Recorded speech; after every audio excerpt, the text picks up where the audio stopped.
Chapter 1484. A whole sack of White Rabbit creamy candies was already Wang Ling's trump card. But for Wang Ling himself, these candies were just for being stubborn sometimes. Perhaps Lotus Sun would come in handy now. Earlier, she and Golden Lamp had put on a show together to deliberately make Ping Shiren think that she had successfully retrieved Dao Ancestor Wang's Heavenly Dao Magic Cube. Later, there had been a huge explosion in the sealed area of Infinite Milky Way, and the entire sealed area had been destroyed. The auras of the terrifying creatures sealed inside, as well as Ping Shiren, had completely disappeared without a trace. Wang Ling had thought that they wouldn't die so easily, and had been waiting for Ping Shiren's next move. Who would have thought that he would actually be right?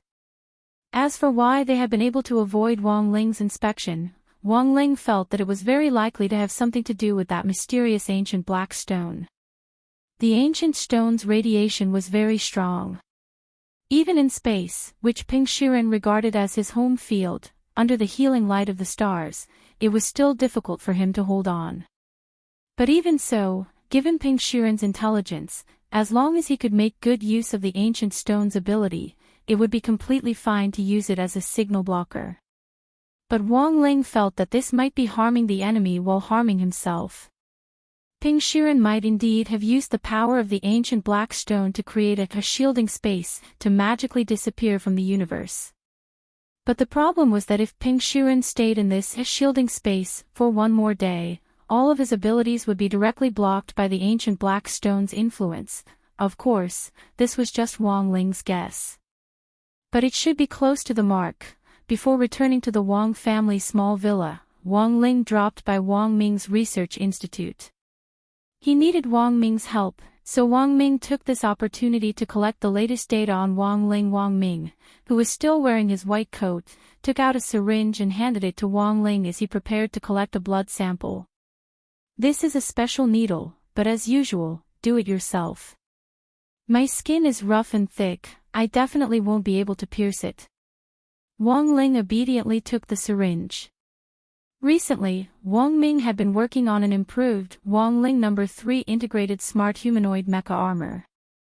This was the latest third-generation mecha armor, which was much more powerful than the previous two generations, and had integrated a space transmission function into it. Wang Ming had set up this third-generation mecha armor in a container with a transmission function, so that when necessary, he could directly receive a transmission through satellite positioning and use it at any time. The most important thing was that Wang Ming didn't need to wear the third-generation mecha armor at all. Using the latest space compression technology, Wang Ming had implanted chips in his pores. As a result, as soon as the third-generation mecha landed on the ground, all of the mecha's body parts would automatically fit together like a jigsaw puzzle. From summoning it to equipping himself, the Ling didn't even need to. Wang didn't Wang's blood Wang's demon. Qian didn't Qian's eye. After the blood sample was collected, Wang Ling handed the syringe back. There was no need for an antiseptic cotton to stop the bleeding. Almost as soon as the needle was pulled out, the puncture disappeared at the same time. The speed at which it healed was incomparably astonishing. "So, that Ping Brat's new move is to find a shoddy alien to deal with you?" Wang Ming asked as he put the blood sample into a container.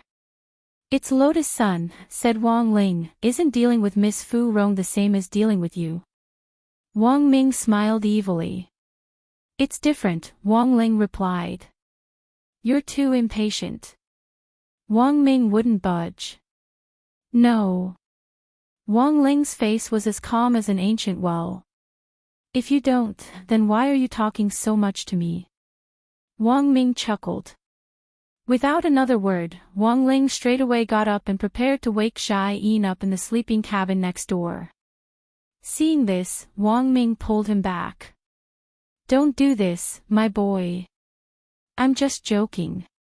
You probably don't want to wake up Zhai Yin to make you supper, right?" After careful consideration, Wang Ling finally sat down again obediently. "That's right." Wang Ming bared his teeth and smiled. His smile was still as warm as a spring breeze, but there was a hint of foolishness in the sunlight. Wang Ling felt that only Wang Ming had this kind of temperament. There was a saying called, extremely smart. Wang Ming's brain was so powerful, but his hair was actually still lush, which was amazing to Wang Ling. It was definitely because of a hair transplant. Given Wang Ming's abilities, he could even create something as formidable as the third-generation mecha armor. Wouldn't an automatic hair transplant be a piece of cake? Wang Ling remembered that Wang Ying had taken the initiative to separate from his body previously. Because he had used a forbidden spell, Wang Ying's hair had fallen out irreversibly. Now that Wang Ying was back and the shadow was bound to Wang Ling again, the hair that had fallen out had grown back. If Heavenly King Ying still wanted to completely cut ties with Wang Ling, the hair would still fall out. When that time came, Wang Ming's help would be unavoidable. The cost analysis of Wang Ling's blood samples had always been very complicated. In the past, he had to wait several days for a complete result. But after accumulating experience, Wang Ming was now able to use a machine to analyze Wang Ling's blood sample data using a program that he had made up himself. Now, it only took him less than half an hour to analyze the data.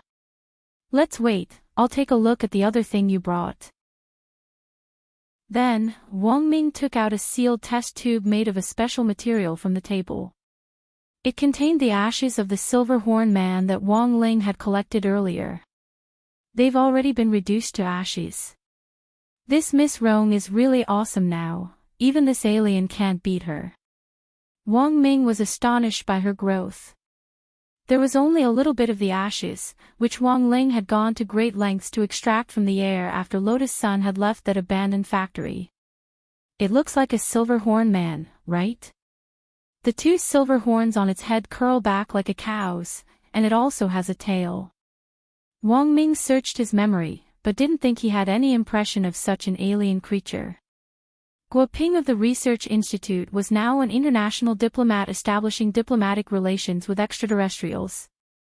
Since Divine Tao Star and Earth had started working together, basically all kinds of data on extraterrestrials had been collected. All the data was shared in the large database of the International Alliance of Cultivators. With this large database, it shouldn't be difficult to find out what this silver horn man looked like before his evolution as long as they did a DNA comparison. This search will take a little longer than analyzing your blood sample. You'll know in 10 minutes. At that moment, Wang Ming cupped his chin as he looked forward to what on earth this silver horn man was. At the same time, on the other side, Old Man Sun was on the phone with Jiang Xiaoqi. At the same time, he planned to report on the situation. Chapter 1485. On the night Lotus Sun went to Old Street, Old Man Sun still hadn't fallen asleep. To be honest, he was a little nervous, although he had always firmly believed in the youngster he had set his sights on. He wouldn't do anything out of line with his granddaughter. But Jiang Xiaoqi's words inevitably worried Old Man Sun a little. It wasn't uncommon for an upright teenager to make a mistake in a moment of hot-headedness. Sun Yiyuan considered himself to be an open-minded person. It was normal for young people to release their feelings after they fell in love with each other. Thus, the old man didn't reject his precious granddaughter's love behavior, because true love was a virtuous cycle that could make both parties better people. Even if they didn't end up together in the end, they would still gain a lot of growth and unforgettable experiences. And these were precious treasures that were hard to erase in life.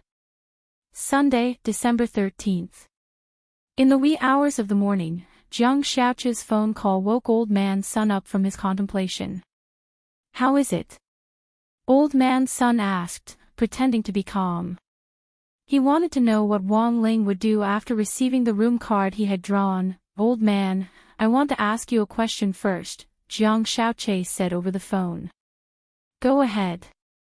"If a person did something to a girl who was unconscious, that's beastly behavior." The old man frowned. "Then what if he doesn't do anything?" Jiang Xiaoqi continued. "Is the girl pretty?" Old Man Sun was suspicious. "Of course. She's as beautiful as a fairy," Jiang Xiaoqi said. Worse than a beast. Old Man Sun said. Jiang Shaoqi was instantly happy to get a definite answer. Okay, I'll give you the latest update. Miss seems to have played all day today and is too tired. She didn't return to her villa, but stayed at the Holiday Inn on Old Street. No wonder Auntie Chiu told me that Rongrong didn't come back tonight. At the very least, this child should have sent a message to inform us. That's not the point. Jiang Shaoqi smiled. The point is that Wang Ling used the room card he drew to get a room for eldest miss. Really? Old Man Sun's pupils trembled. Then where is classmate Wang Ling now? Back. After getting a room, he gave the room card to the front desk. I can't believe he actually went back to his own home. Jiang Shaoqi smiled and said, that's the current situation. Is there anything you would like to say, old sir? According to the logic of the first few questions, abandoning the beautiful girl and going home to live was clearly an act that was worse than a beast. Jiang Shaoqi was looking forward to Old Man Sun's reply, but he heard Sun Yiyuan let out a long sigh of relief on the other side of the phone. Then, he said loudly, good. I knew it. Student Wang Ling won't let me down. Jiang Shaoqi, huh? What are you, for? Old Man Sun said, this annual pass to the presidential suite is priceless. Even if classmate Wang Ling didn't resell it, he could still make a fortune. But he didn't do so, which proves that he's a very conservative person. Classmate Wang Ling clearly could have sold it, but when his classmate was tired, he took the initiative to take out his room card and get a room for Rongrong so that she could rest as soon as possible. This proves once again that classmate Wang Ling is actually a very generous person. After getting a room, classmate Wang Ling chose to leave on his own accord and go home to rest. He didn't take advantage of her when she was down to do anything out of line, which shows that classmate Wang Ling is a good, upright, and kind-hearted child. As expected of Rongrong, she really has good taste. As he said this, Old Man Sun's eyes started to glisten with tears. He himself was almost moved by what he had said. Jiang Shaoqi remembered that Old Man Sun clearly didn't say that just now. Elsewhere, in Wang Ming's lab, the DNA analysis report on the Silverhorn people had already been released. After comparing the data in the database, it showed that in the current large database, there was not a single DNA gene that matched the current data.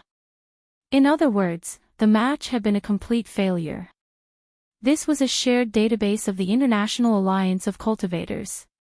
After Divine Dao Star had been recruited, the data on the aliens here was as thick as an encyclopedia.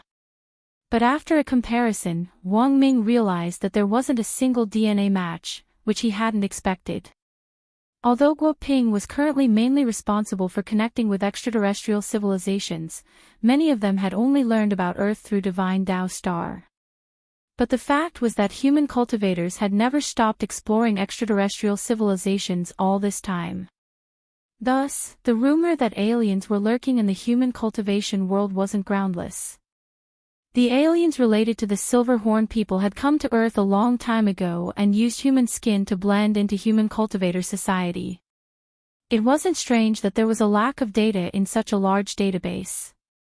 They had mingled in human society for many years and had long since established themselves in human skin. They might even be among the top echelons of humanity. It might be easy to find a way to hide their traces. So to be on the safe side, Wang Ming used his own technical means to screen the Alliance's large database again. In the end, he sighed. Sure enough, there's no trace of an anomaly. There was only one way now, and that was to start with the private files of each country. Perhaps there would be new discoveries. The Alliance's large database contained public information. None of this was a secret. But as humans, selfishness was actually the norm. There might be additional secrets between countries that weren't made public that were included in special top-secret files. However, it would be extremely difficult to steal this file. Even if Wang Ming could do it, he would have to consider a lot of issues. Because if he failed, apart from exposing his personal information, his own country would also be implicated. Wang Ling looked at Wang Ming's serious expression. He suddenly thought of a famous line, "My lover is this country." He felt that this line was also very appropriate for Wang Ming. Although Wang Xiaoer was indeed a bit of an idiot sometimes, when he got serious and explored academic issues in his field of expertise, it was as if this man had become a completely different person. "Give me 3 days, and I'll try my best. But for safety reasons, I can only retreat if I'm in danger of being exposed. Whether or not I can get the data will depend on my luck," Wang Ming said. "All right." Wang Ling nodded. Then, he casually struck Wang Ming with a golden light. "What is this, the great fortune spell?" said Wang Ling. "Oh, is that the spell you used before that can greatly increase your fortune?" Wang Ming said.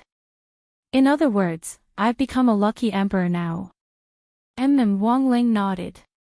"But little brother, do you know that lucky emperor has another meaning now? In the language of Sun Island, it also means Pai. Combined with the concept of emperor, it means someone with big breasts. The apex." Chapter 1486. That night, Wang Ling's blood analysis report was released. Wang Ming stared at the arrow after each line of data on the sample, and he couldn't help frowning. This wasn't a rare expression. When middle-aged people in hospitals with high blood sugar levels and fatty livers received their reports, the expression on their faces was almost identical to Wang Ming's. Such a frowning expression could also be seen on other occasions. For example, when your parents received your school report. For example, when you saw an author who was unfinished. For example, when your teacher found out that you hadn't done your homework and had run off to read The Daily Life of the Immortal King. For example, when you saw the author of a book write so many sentences starting with the word, for example, you might also frown and wonder whether this short and small author was faking the word count. Back to business. Generally speaking, when an ordinary person received a blood analysis report, their first reaction would definitely be to look at the arrow after the indicator. The normal range for cholesterol was 2.8 to 5.17 mol, and the test data was 6.17 mol. Although it was a little over, there was still hope. However, if there was an arrow in Wang Ling's blood sample, it often meant danger. "Sure enough, it's just as I thought, the concentration of the energy is rising even faster than before." Wang Ming carefully examined the data in the analysis report, and his face turned a little unsightly. The analysis of Wang Ling's blood sample data had initially been for the purpose of building the 4th-generation mecha armor. In the end, the indicator in Wang Ling's body was extremely high, which was far beyond Wang Ming's expectations. According to the data on the talisman seal at the very beginning, the talisman seal could basically last Wang Ling for several years. In Wang Ling's body, the data on what Wang Ming called Ling energy concentration had reached an equilibrium level. As Wang Ling continued to grow, the talisman seal suppression time decreased year by year.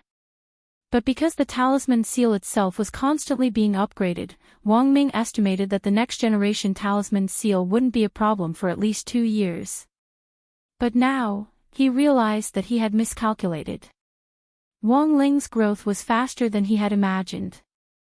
Wang Ming had specially given the talisman seal to number 59 high school back then, thinking that it would smoothly help Wang Ling get through high school. But now, he realized that while this talisman seal looked very new and didn't show any signs of cracking at all, but it seemed a little difficult to suppress the concentration of data in his body to an equilibrium level. Thus, finding a new substance that could be used to suppress Wang Ling was almost an urgent matter. "You said that you found a mysterious black stone that even the king's eye couldn't see through when you sealed it, right?" At that moment, Wang Ming suddenly said, "If possible, I hope you can get your hands on this black stone as soon as possible."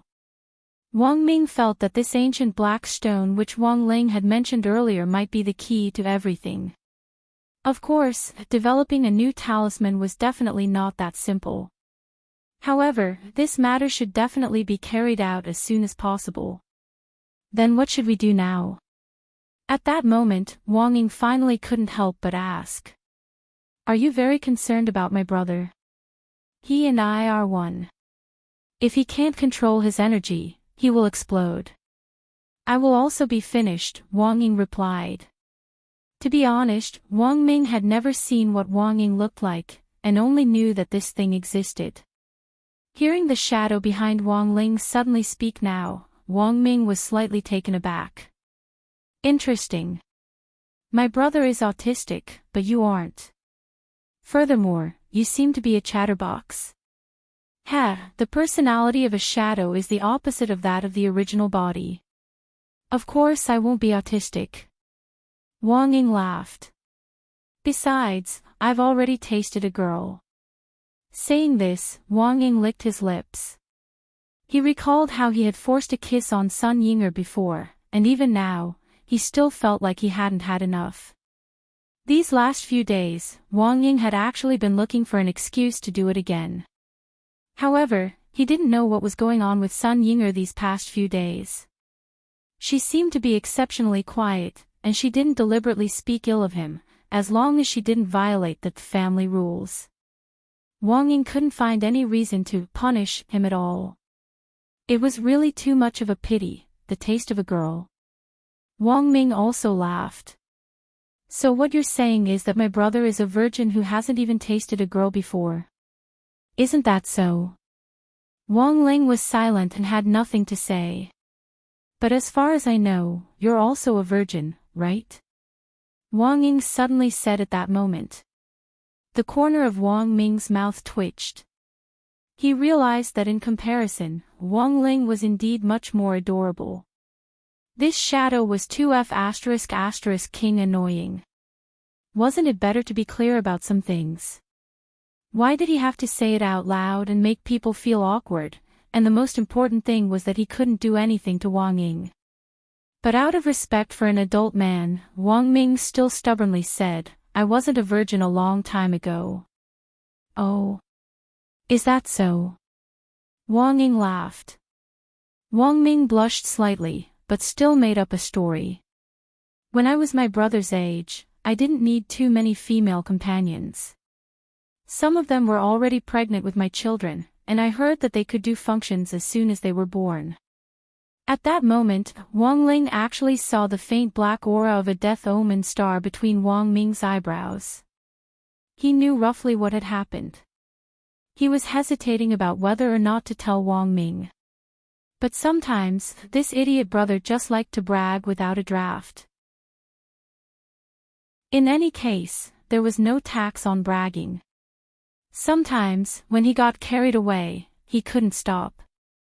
You still don't believe me? Let me tell you, I know all kinds of positions. If you don't understand them in the future, you can come and ask me. Since you're my brother's shadow, I don't think it's too much for you to call me Brother Ming, right? You really have the nerve to say that. Wang Ying laughed. What's there to be embarrassed about? Your brother Ming has a lot of experience. Not only has he read countless movies, but he's also very experienced in actual combat. Do you know my brain deduction technique? Oh, you mean the ability to simulate countless situations in the brain, and then rank the results of these deductions in descending order according to their probability to arrive at the optimal solution? That's right. Wang Ming nodded. You said you kissed a girl once. But I'm different. With this ability, when I kiss a girl, my brain simulates thousands of ways to kiss, which can actually help me accumulate experience. Wang Ling was stunned. Weren't they supposed to be discussing his Ling energy concentration now? Why did they suddenly change the subject and suddenly start discussing this strange topic? And most importantly, Wang Ling realized that he couldn't get a word in edgewise. First of all, he indeed didn't have any experience, and second, he didn't know how to brag. His life was really too lowly. At that moment, Wang Ling didn't know what to do. A familiar figure suddenly appeared at the door of Wang Ming's lab. At some point, Jia had woken up in the sleeping pod. She just happened to hear what Wang Ming had said. Wang Ming. Danger. Chapter 1487. As Wang Ming's personal bodyguard, like most cultivators, Jia generally didn't need to rest at all. Her task was to protect Wang Ming and assist him in some of his experiments. In addition, if she discovered that Wang Ming was conducting relatively dangerous experiments, Jia would also consider reporting the problem to her superiors. Wang Ming actually didn't dislike Jia, but there were times when she was too rigid in her work. Most importantly, there were a lot of things that he couldn't explain to her, which created some communication barriers. Then, Wang Ming thought of an idea. He had specially invented the sleeping pod, a cultivation magic treasure that was slightly black technology. Although cultivators could go without sleep for a long time, their bodies would inevitably be distracted when they were constantly working, and over time, their spirit root might even be affected to some extent. There weren't too many side effects. It was nothing more than overdrawing on the body in advance, resulting in a drop in concentration, rough skin, and so on. Wang Ming's sleeping pod was a tool specially designed to deal with this kind of situation. Sleeping for 5 minutes in the sleeping pod was equivalent to sleeping for 24 hours, and could quickly recharge a cultivator's batteries. Currently, the sleeping pods that Wang Ming had invented could be divided into the home type and the capsule type. The capsule-type sleeping pod had already been put into military use. As long as it was placed on the ground, the capsule would automatically expand when it was shaken, and then turn into a sleeping pod the size of a person. It was also a one-button operation to retract it, and it could be compressed back into a capsule by pressing a specific button. Wang Ming had now successfully applied for a patent on the sleeping pod. After the official announcement that it would be put into military use, there were a lot of orders from military factories, which was also Wang Ming's source of funding for his experiments. Just counting the orders from Huaxiu Nation alone, there were already several billion yuan. When he ran out of money, he would make some little gadgets to make a little money, that was all. As the most powerful brain, it had never been difficult for Wang Ming to develop new products. Of course, on the surface, he had invented the sleeping pod to serve the military, but the truth was that his original purpose had been to restrain Jia. Jia wouldn't let him do many of the experiments because they were dangerous. In this case, it was fine as long as he could lock Jia in the sleeping pod. Although Jia was a tomboy, she was in the end a girl who loved beauty. Jia didn't need Wang Ming to explain that not sleeping for a long time wasn't good for the skin. Thus, after the sleeping pods were invented, Jia had practically become accustomed to using them. Wang Ming had also figured out how she used them, and had taken advantage of Jia's time off to conduct a lot of secret experiments. So at this moment, Jia should still be inside. Wang Ming instantly quivered when he saw that slightly murderous gaze. "I didn't expect you to be so experienced in the field of love. Why haven't I heard you mention it before?" Jia's face was clouded as she focused all her attention on Wang Ming's words. He didn't care who on earth Wang Ming was discussing emotions with. When she woke up, she could hear Wang Ying's voice outside. She only knew that it clearly wasn't Wang Ling's voice. It was probably Wang Ming talking to a friend on speakerphone. She didn't care who he talked to. But as an official magic treasure researcher, while Wang Ming was an academician, he was also a magic treasure consultant specially hired by the army. This was a member of the organization. Since he was a member of the organization, Jia felt that it was necessary for her to be concerned about his lifestyle. "Inzi, listen to me, it's not what you think." Wang Ming's forehead was already drenched in sweat. He didn't know why he was in such a hurry to explain these things to Jia. He just felt that if he didn't explain, the consequences might be very serious. That was because he realized that whenever Jia was in a bad mood, this guy would cook to vent his emotions. And he was the lab rat of Yinzi cuisine. As for how terrifying Jia's cooking was, Wang Ming felt that he didn't need to explain. It wasn't just that it was poisonous, it was all corpse-dissolving powder. Wang Ming felt that after eating it, his entire body would be melted by the poison. Thus, combined with mathematical concepts, Wang Ming called it factorization. Seeing that a big battle was inevitable that night, Wang Ling couldn't be bothered to put up with it, so he hurriedly left the lab and left Wang Ming alone. He wasn't worried that Wang Ming would die. In any case, Wang Ming now had the support of the Great Fortune spell, so even if Shai Yin used force, there was a high chance that Wang Ming would continuously miss him. However, the effect of the Great Fortune spell would only last for a week. After this week, Wang Ming's life would presumably become very exciting. It was still Sunday, December 13th. At 8:00 that morning, Wang Ling sent Wang Ming a message to confirm whether he was still alive and well. Wang Ming was full of praise for the Great Fortune spell. "My boy, this move of yours is too strong. After you left yesterday, I was flustered and exasperated, and used a set of Wing Chun boxing on me, but in the end, it didn't even hit me."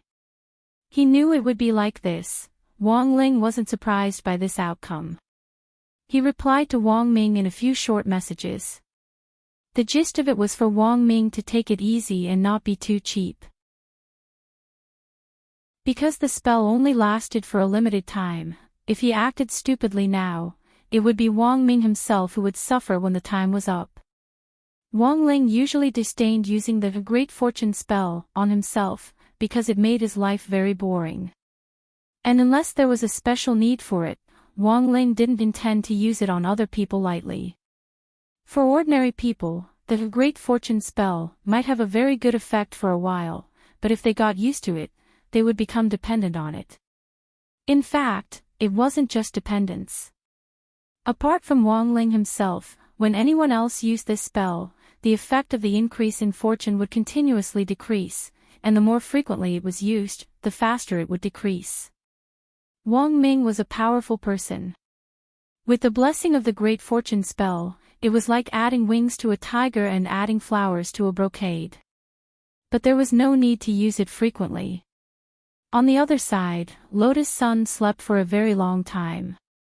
When she woke up, she found herself lying on the big bed in the hotel's presidential suite, and Sun Yinger was next to her, taking care of her. "Rong Rong, you're awake. What's wrong with me?" The girl got up and looked at the bathrobe she was wearing, and couldn't help feeling puzzled. "Who helped me change?" "Ling Jinren, of course." Sun Yinger smiled evilly. "You were too tired yesterday, so you fainted. Ling Jinren brought you here to take a bath and change your clothes." Classmate Wang Ling. This, how is this possible?" Lotus Sun covered her small mouth, her beautiful face pale.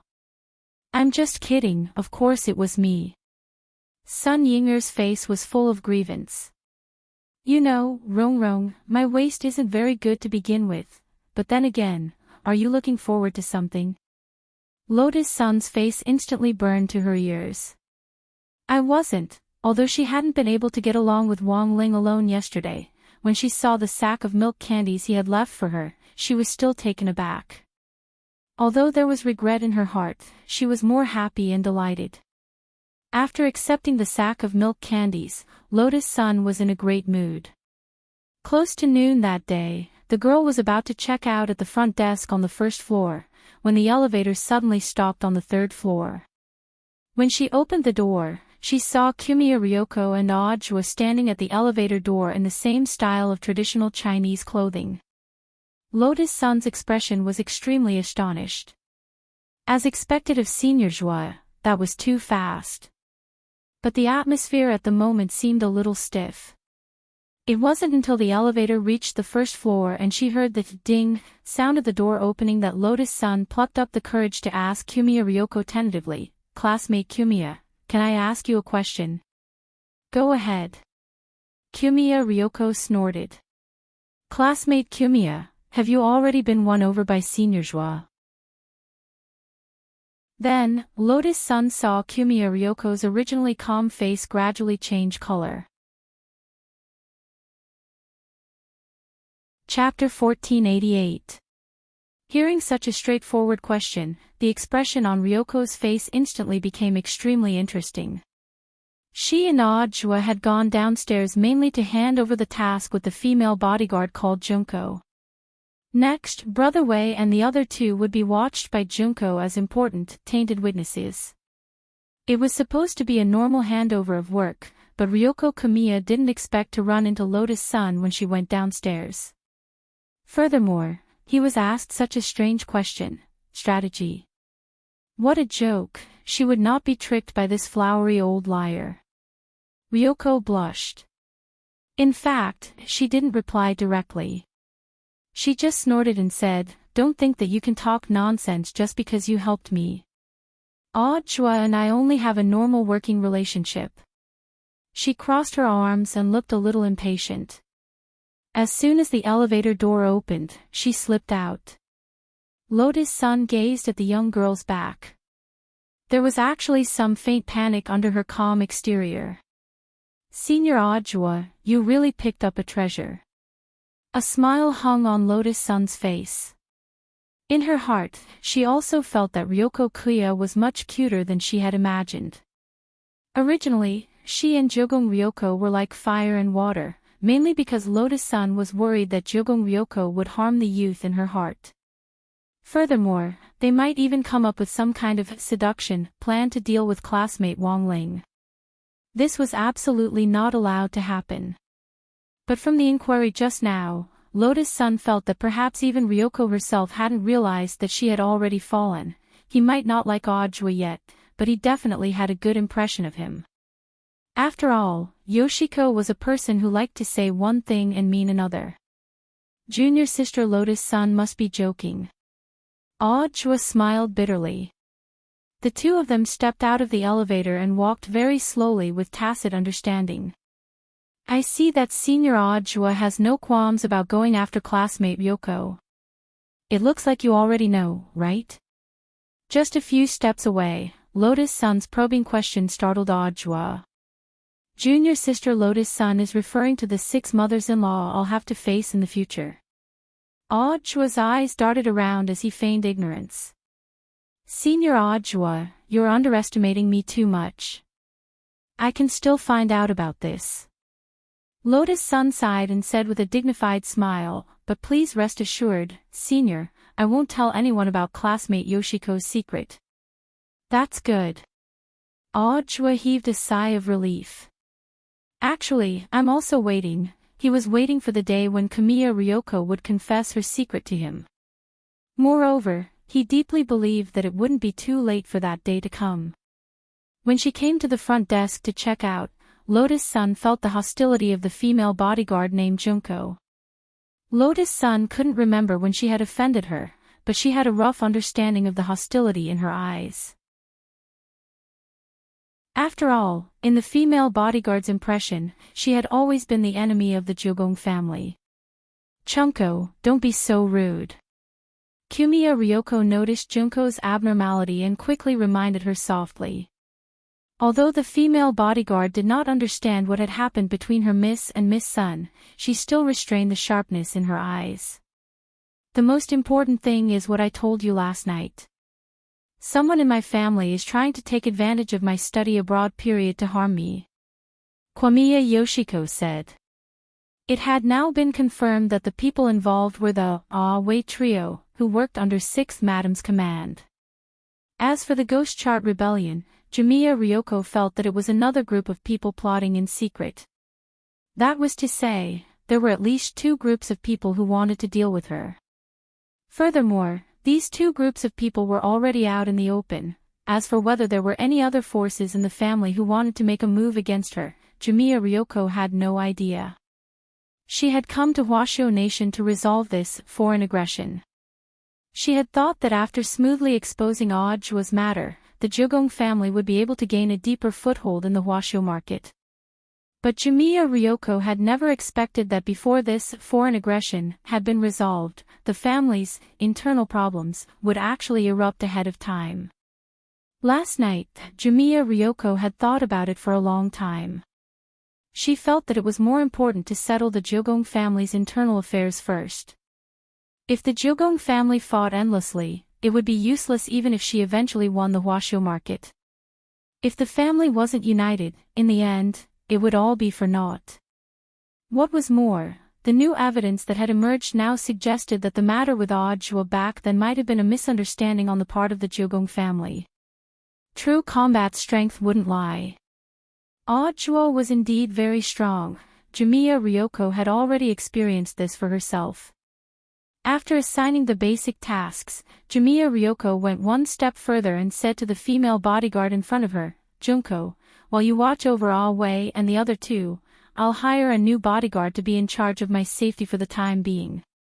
Jimiya Ryoko had originally wanted to keep this a secret, but Junko was one of her own, so she felt that it was better to be honest. Bodyguard? Who? Junko was stunned. She had actually heard the rumor about the new bodyguard last night, and was very curious about who it was. "It's me, I've been standing in front of you for a long time." Audiobook pointed to himself with a radiant smile. "You?" Junko was shocked. Wasn't this guy the target of their investigation? But very quickly, her expression returned to normal. Junko had her own understanding of why her young lady had hired Audiobook as a bodyguard.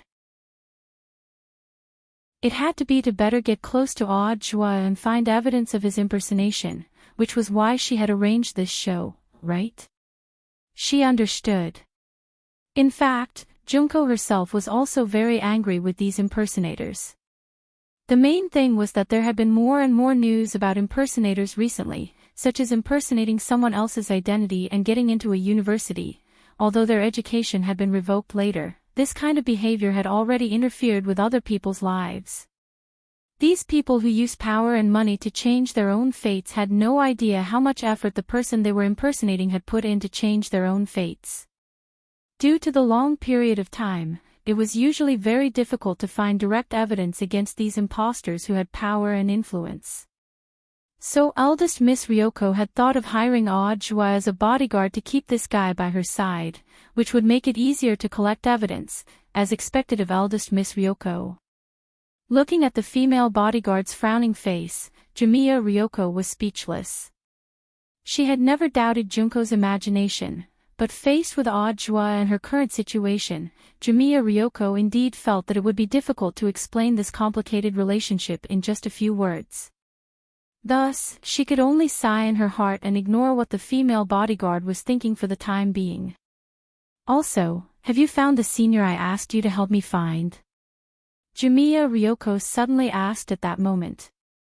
"The senior changed his address, and it took us a while to find him," the female bodyguard said. "Judging from his current whereabouts, he seems to be going to Battle Sect a lot recently." Going to Battle Sect a lot? At that moment, Jimiya Ryoko glanced at Audiobook and felt that he could help. "Many people go to Battle Sect, so who is this senior?" Audiobook asked, rubbing the back of his head. "This is the original creator of the Ghost Record." Jimiya Ryoko looked at Audiobook and said, "I can't tell you anything else, but this senior's name is Dang." Audiobook. Chapter 1489. What a small world, Audiobook sighed with emotion in his heart. Although when Jimiya Ryoko said the keyword Battle Sect, he vaguely felt that it might be related to someone he knew. It was just that he didn't expect this acquaintance to be Senior Golden Lamp. After all, he was a monk who had lived through so many reincarnations. He had done all kinds of jobs. Even the production of the Jiugong family's Ghost Manual had something to do with him. He was basically a full-time expert. "It looks like you know this senior." Ryoko Kamiya blinked at Audiobook, as if expecting something. Audiobook couldn't help sneering in his heart.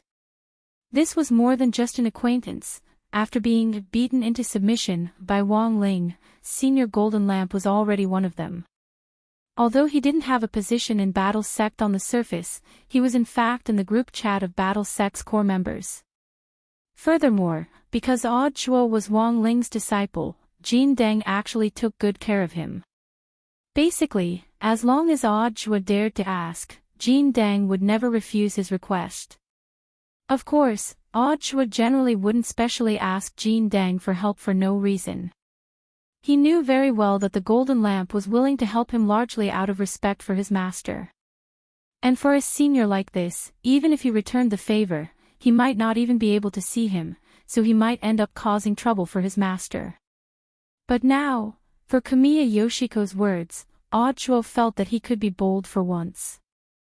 The main thing was that this was not a request, but an instruction to help Kamiya Ryoko pull some strings to meet Golden Lamp Monk. I have a rough idea of where Senior Golden Lamp is, but it's hard to say whether we'll meet. Audra deliberately kept her in suspense. How about this, I'll take classmate Yoshiko to have a look today. I'll go too. I can send someone else to keep an eye on them. Junko said. You can't. You have to stay and look after him. Audra looked at the female bodyguard. Monk Golden Lamp isn't used to being disturbed. He won't be happy if too many people go. But, just do as Audra says, Chunzi. Keeping an eye on the three of them is your top priority, Ryoko Kamiya said. I understand, miss. Is there really something going on between you and this Audra? Junko felt that she had discovered a huge secret. He was obviously sending her away. It was obvious that he wanted to spend some alone time with her. If you talk nonsense again, I'll deduct all of your salary. Ryoko blushed and snorted. The reason why I chose you to keep an eye on him is because I can only choose you. Now that Ah-wei and the others were being protected, the others thought that they were dead. Such an important secret must be guarded by the person I trust the most. Am I the person whom young mistress trusts the most? Of course. The female bodyguard named Junko was helpless. She was moved by Kamiya Ryoko's words. She could only obey the order. I understand, Mississippi Junko won't let you down. Then, following Kamiya Ryoko's instructions, she obediently went to the front desk to re-register her identity. Audra glanced at the female bodyguard's temporary ID card and passport from a distance. The name on both of them was Springgrass Chung-chen. From the beginning, he had felt that there was something wrong with this female bodyguard, but he just couldn't put his finger on it. When all was said and done, Audra actually didn't want to doubt Kusakusa Shigehara's loyalty to Ryoko. But for the sake of caution, he decided to secretly investigate Junko's background. What are you thinking? Can we go now? At that moment, Ryoko Kamiya looked at Audra expectantly.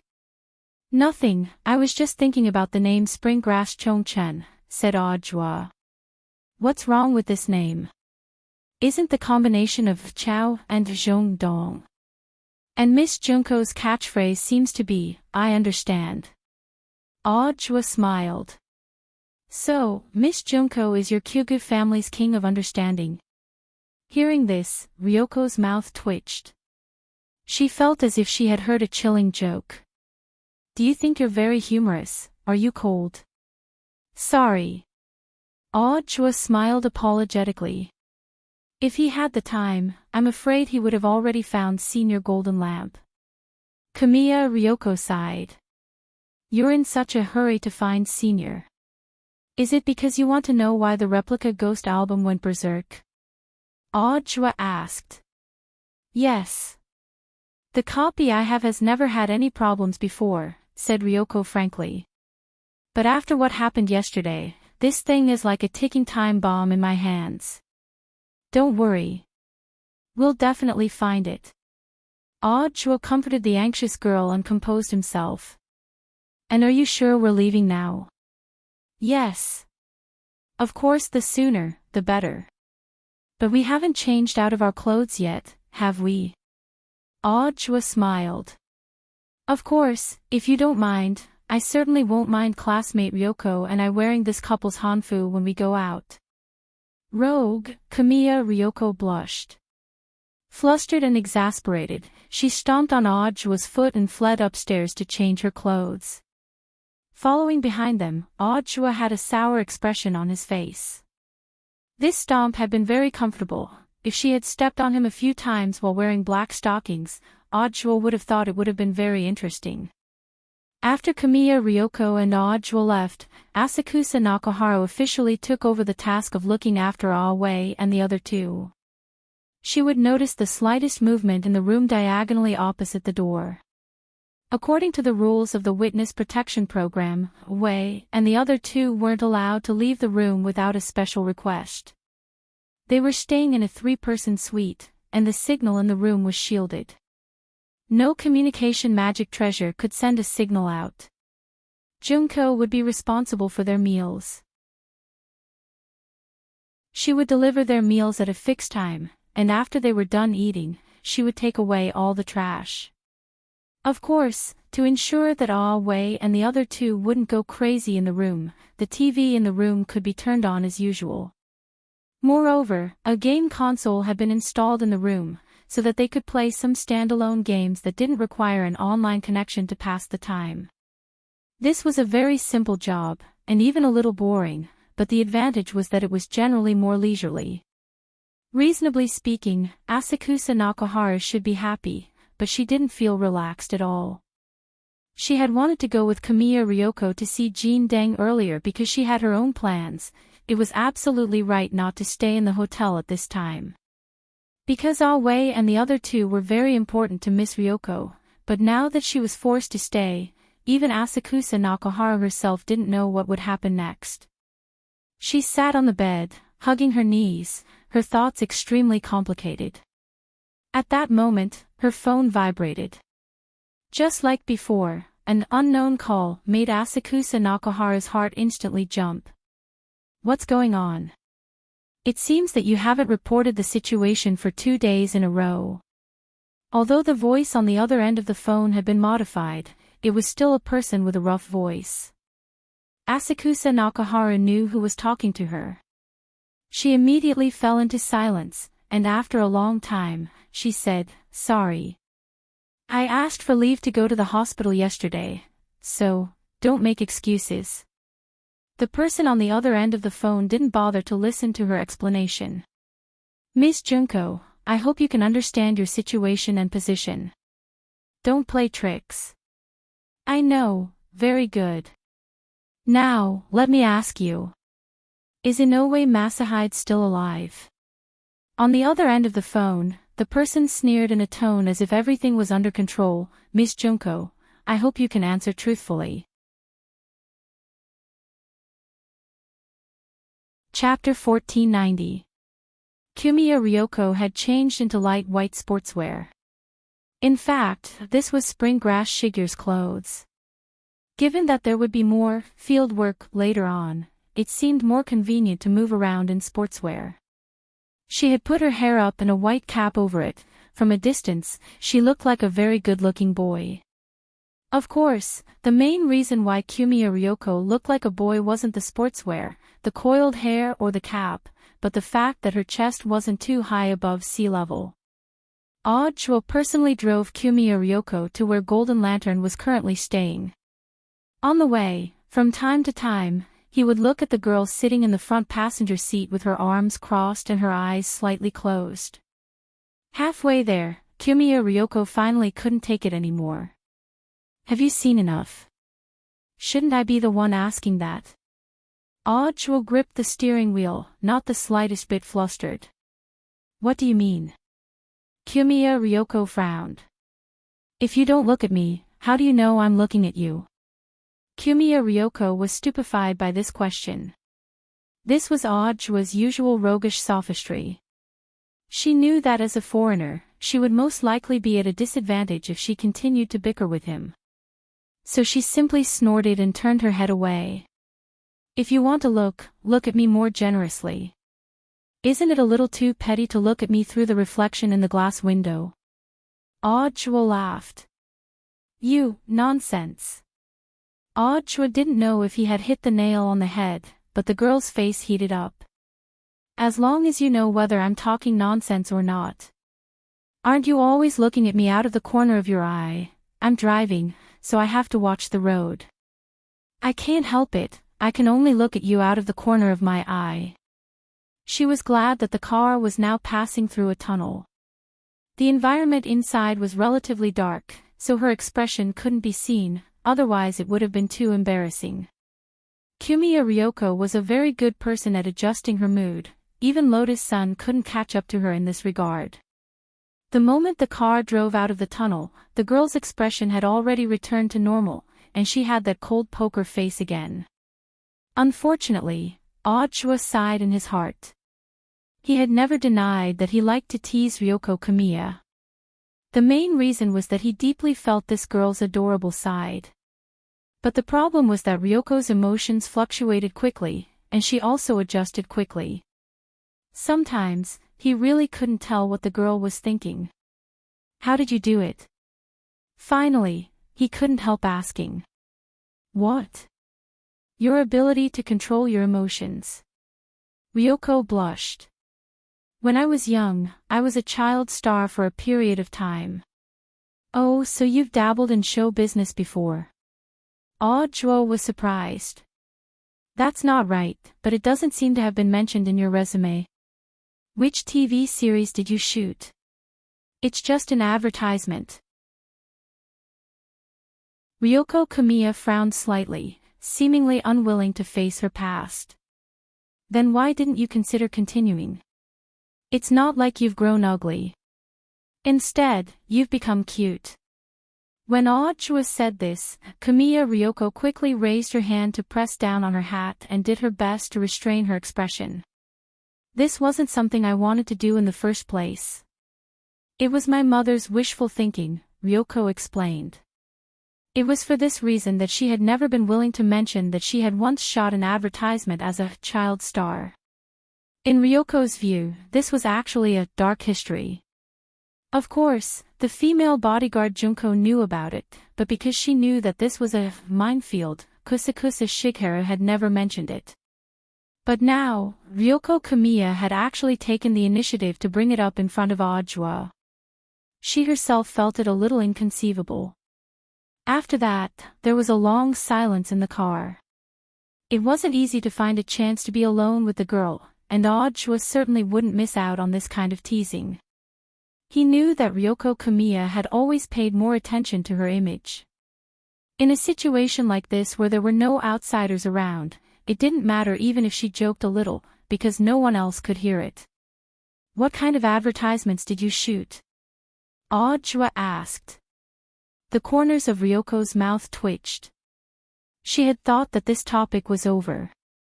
Sure enough, she had underestimated Audra. This old liar was obviously doing it on purpose, none of your business. She clenched her little fists, the expression on her face changing like the energy indicator light on Ultraman's chest. It's not a serious advertisement, is it? Audra deliberately sounded her out. Of course it's serious.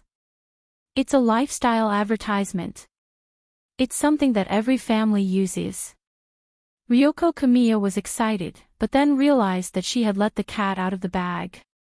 A lifestyle advertisement. Audra thought for a bit. Toilet paper. Roll paper. This was the first answer that came to his mind. After all, these two things were essential for a single man. Late at night, having toilet paper as a companion was also the romance of a man living alone. Seeing that the girl's expression didn't change much, Audra knew that he had most likely guessed wrong, and hurriedly corrected himself. It's not a birth control product, is it? I was so cute when I was little. Anyone who saw me would want to have a few more. How could I endorse a birth control product?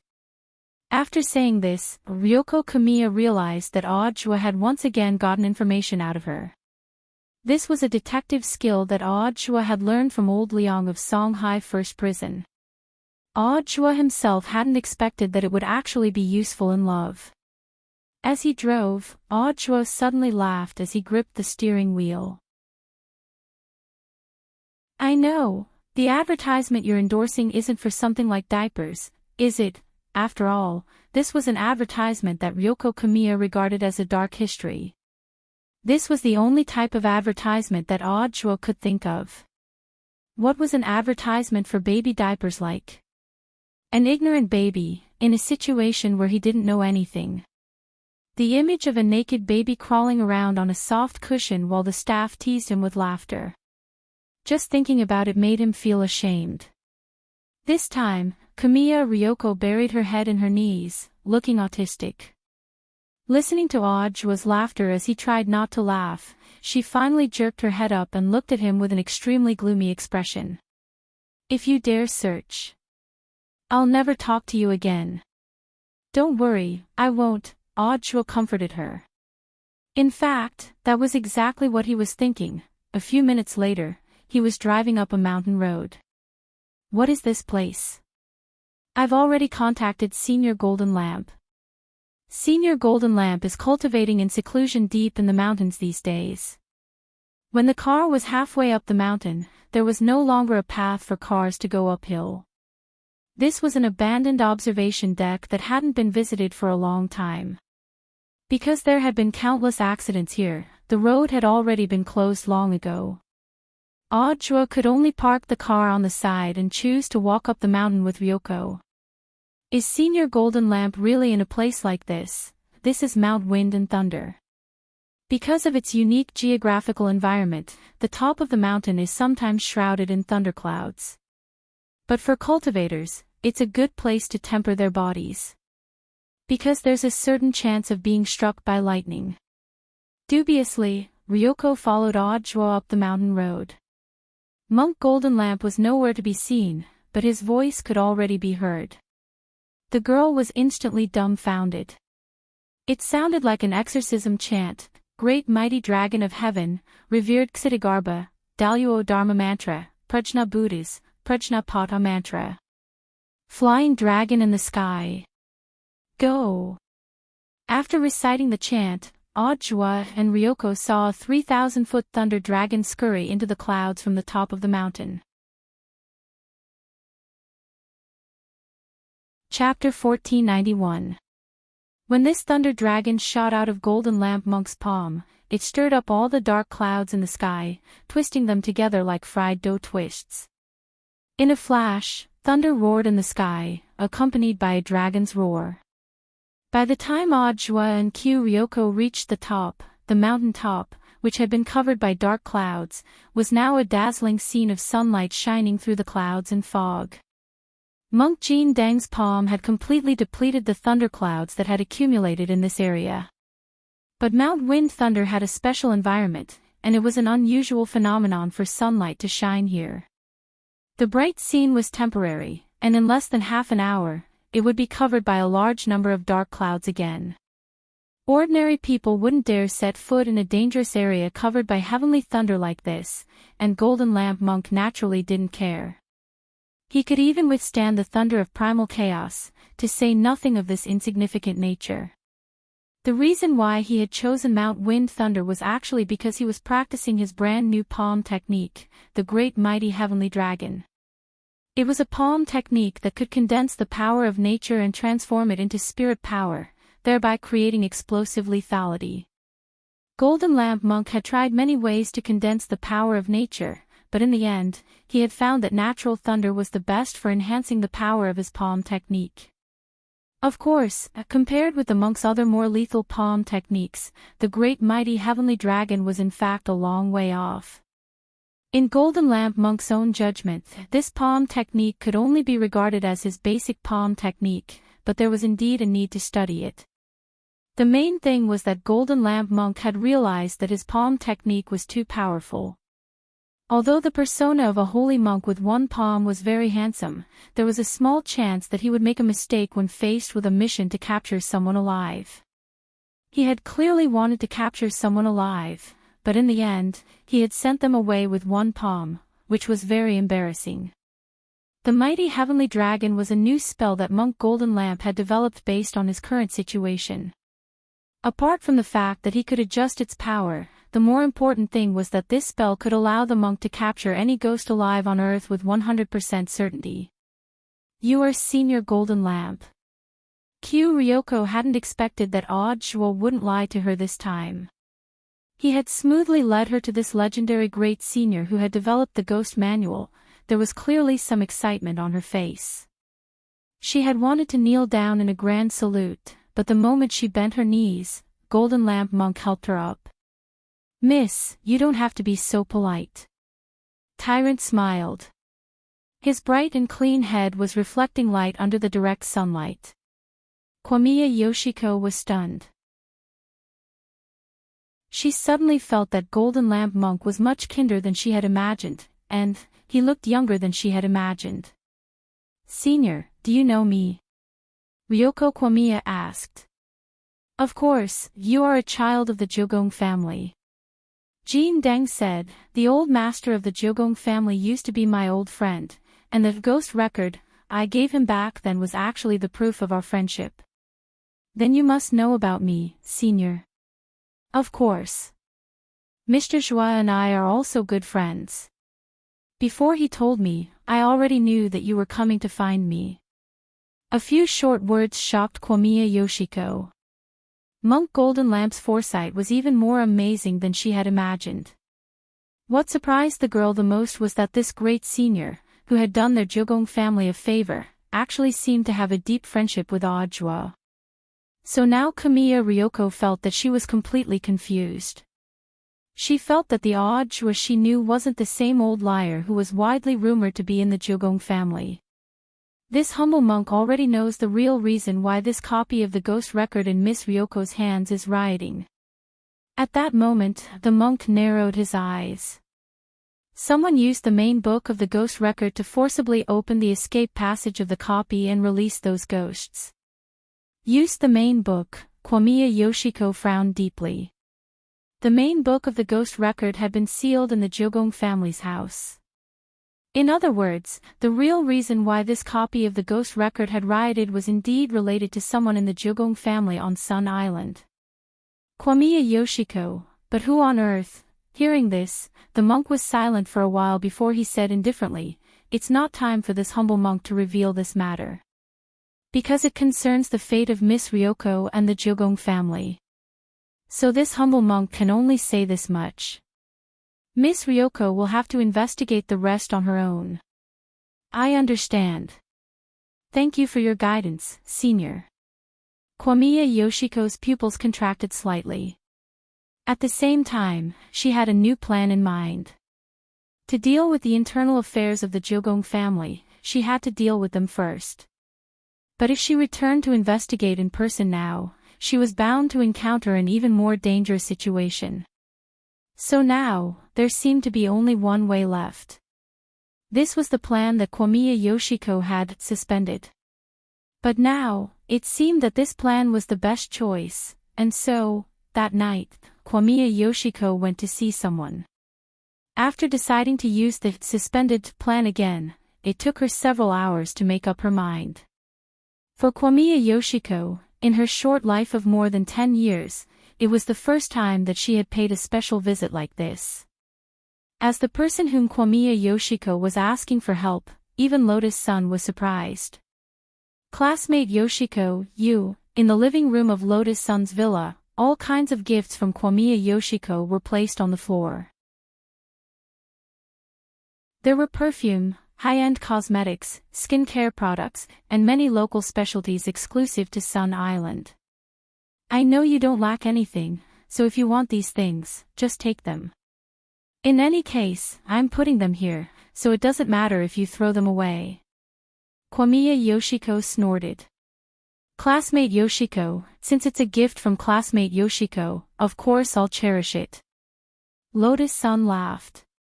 After understanding Kwamiya Yoshiko's personality, she was no longer surprised by some of the girl's harsh and rude words. Because these words had to be heard in reverse. "Since you've accepted my gift, does that mean you're willing to help me?" Kwamiya Yoshiko had a hopeful look in her eyes. "I have to hear what kind of help it is first."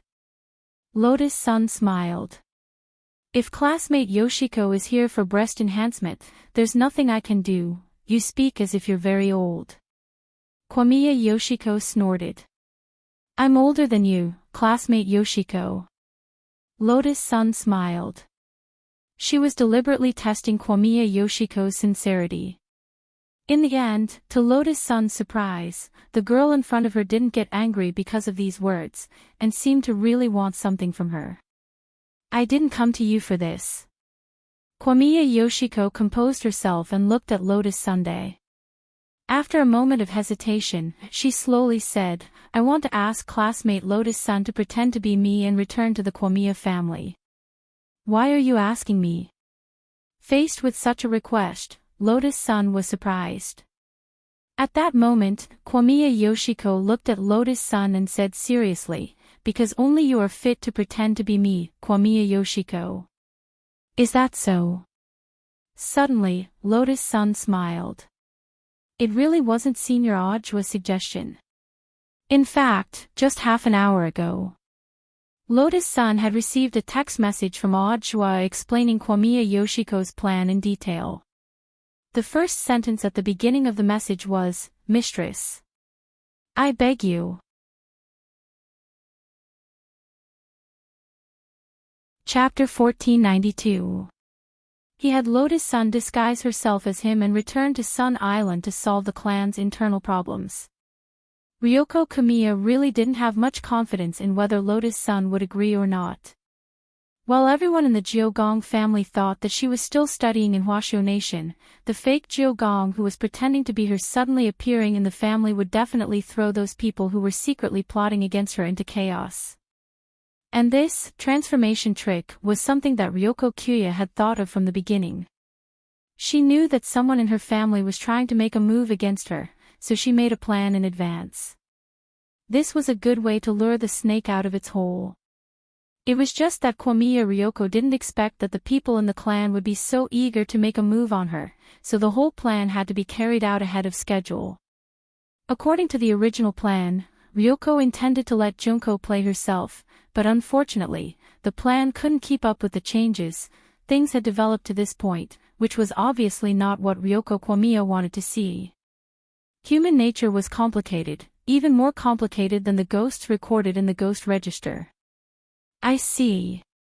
After listening to Kamiya Ryoko tell her everything she knew, Lotus-san nodded slightly.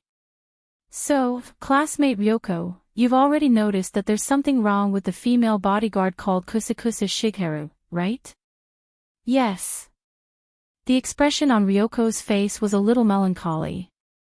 But it was only after I came to Huashu Nation that I learned the exact information. So, the plan to let Junko disguise herself as me and return to the Kyugu family to lure the snake out of its hole has to be changed. Why did she betray you? Maybe it's because he was threatened. What I know is that Junko has a sister who is not related to her by blood. Kamiya Ryoko said, it should be her sister who was kidnapped. From the looks of it, it was similar to the Sixth Madam. The Sixth Madam's family was a well-known underworld family on Sun Island. But we don't have any concrete evidence yet. Do you need help? No, in fact, Junko's sister has been successfully rescued by us, Kamiya Ryoko said. Since you knew there was something wrong with Miss Junko, why did you still send her to the hotel? Lotus-san asked.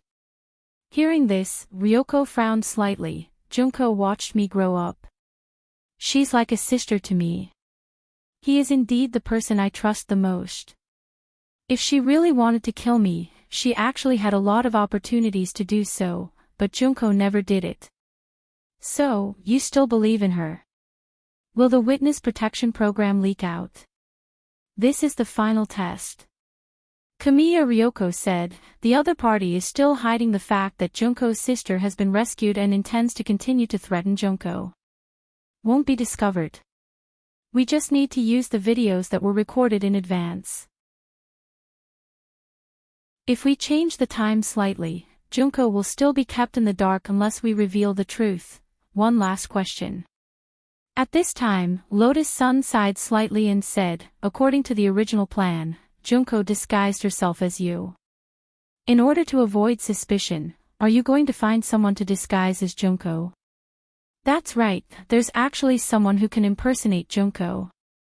But just now, Audra suggested that I replace him. Substitution. Who should we replace? Senior Golden Lamp. Audra told me that you also know this senior. Lotus Sun, he said that Senior Golden Lamp had played the role of a woman in order to experience the sufferings of the mortal world. Also, with Senior Golden Lamp accompanying you, your safety can be guaranteed. In fact, when Kamiya Ryoko learned that the monk had been a cross-dressing big shot, her young heart had also collapsed. Senior Golden Lamp, this was one of the great seniors she respected the most in her life. Who would have thought that such a lofty and imposing image would actually be destroyed by one sentence from Audra? That was the whole story from beginning to end. Lotus Sun still didn't know whether Kamiya's plan would be carried out smoothly or not. But just the thought of the monk pretending to be Junko and staying by her side was a very beautiful scene. After all, Lotus Sun had Mysterious C's battle strength to back her up, so she had nothing to fear at all. But now, she was more afraid of laughing out loud. At that moment, Lotus Sun couldn't help sighing with emotion in her heart. Senior Golden Lamp was too righteous. For the descendant of an old friend of the Kamiya family, he didn't hesitate to sacrifice himself to this extent. He was worthy of being the supreme Buddhist monk who had seen through the world of mortals, the strongest holy monk on earth. Such a great senior could go to this extent. So what reason did she have to refuse? In fact, Lotus Sun had already thought through the matter of agreeing to Kamiya Ryoko's request when Audra had sent her a text message begging her. Because overall, Kamiya Ryoko was someone who could be developed. If she could rope her in, she wouldn't have to worry about her investigating Wang Ling in the future. Helping Kamiya Ryoko would not only solve student Wang Ling's worries, it would also eliminate her own concerns about Kamiya Ryoko. This was the best of both worlds, and Lotus Sun felt that she had no reason to refuse. According to Kamiya Ryoko's plan, she would pretend to be Kamiya Ryoko, and Monk Golden Lamp would pretend to be the female bodyguard, Springgrass Chongchen.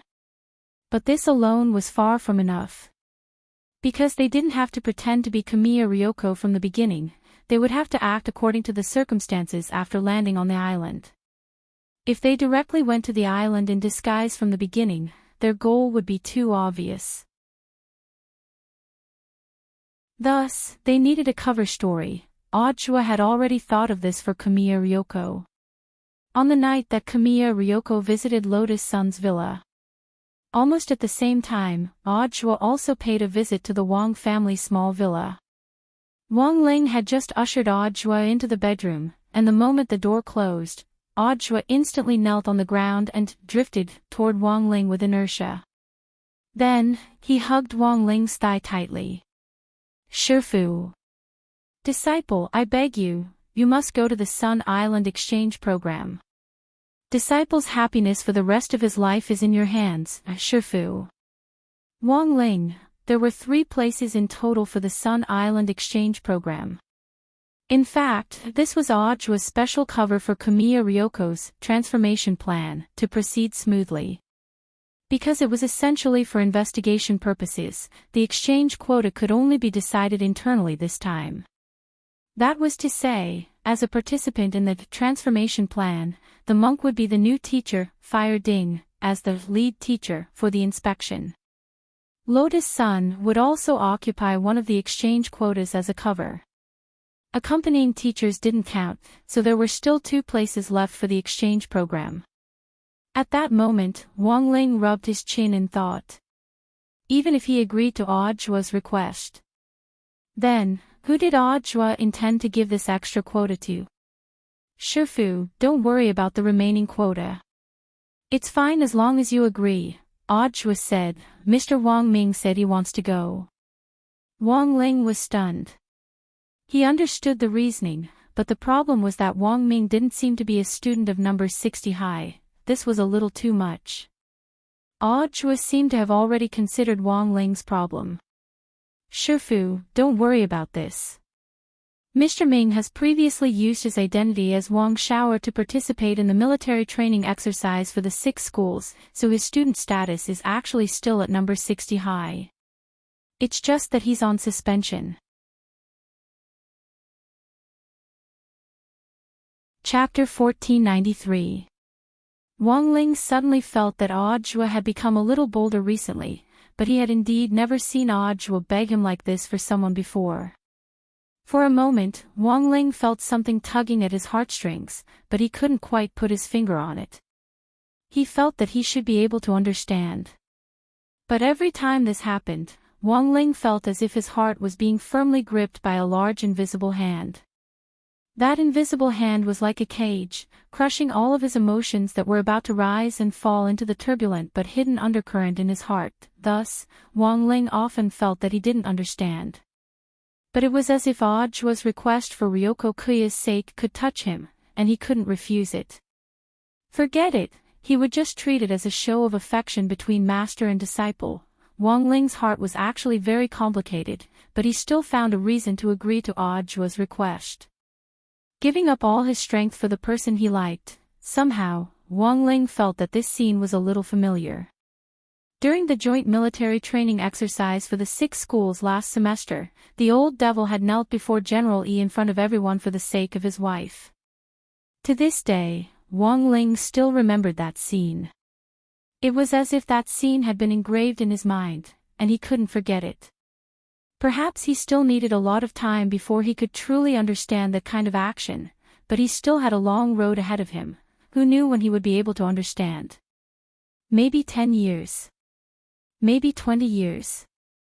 Or maybe forever. Wang Ling smiled bitterly in his heart. He reached out to rub the curls on Audjua's forehead, and he felt a warm current flow between his eyebrows into his head. It was as if Wang Ling had given him strength to fill up the reservoir of the 33 paths of primordial qi inside his body. At the same time, he told Audjua some things in the hope that he would pay more attention to him while he was away from the country. Shifu, you agree? Audjua was overjoyed and excited to the point of tears.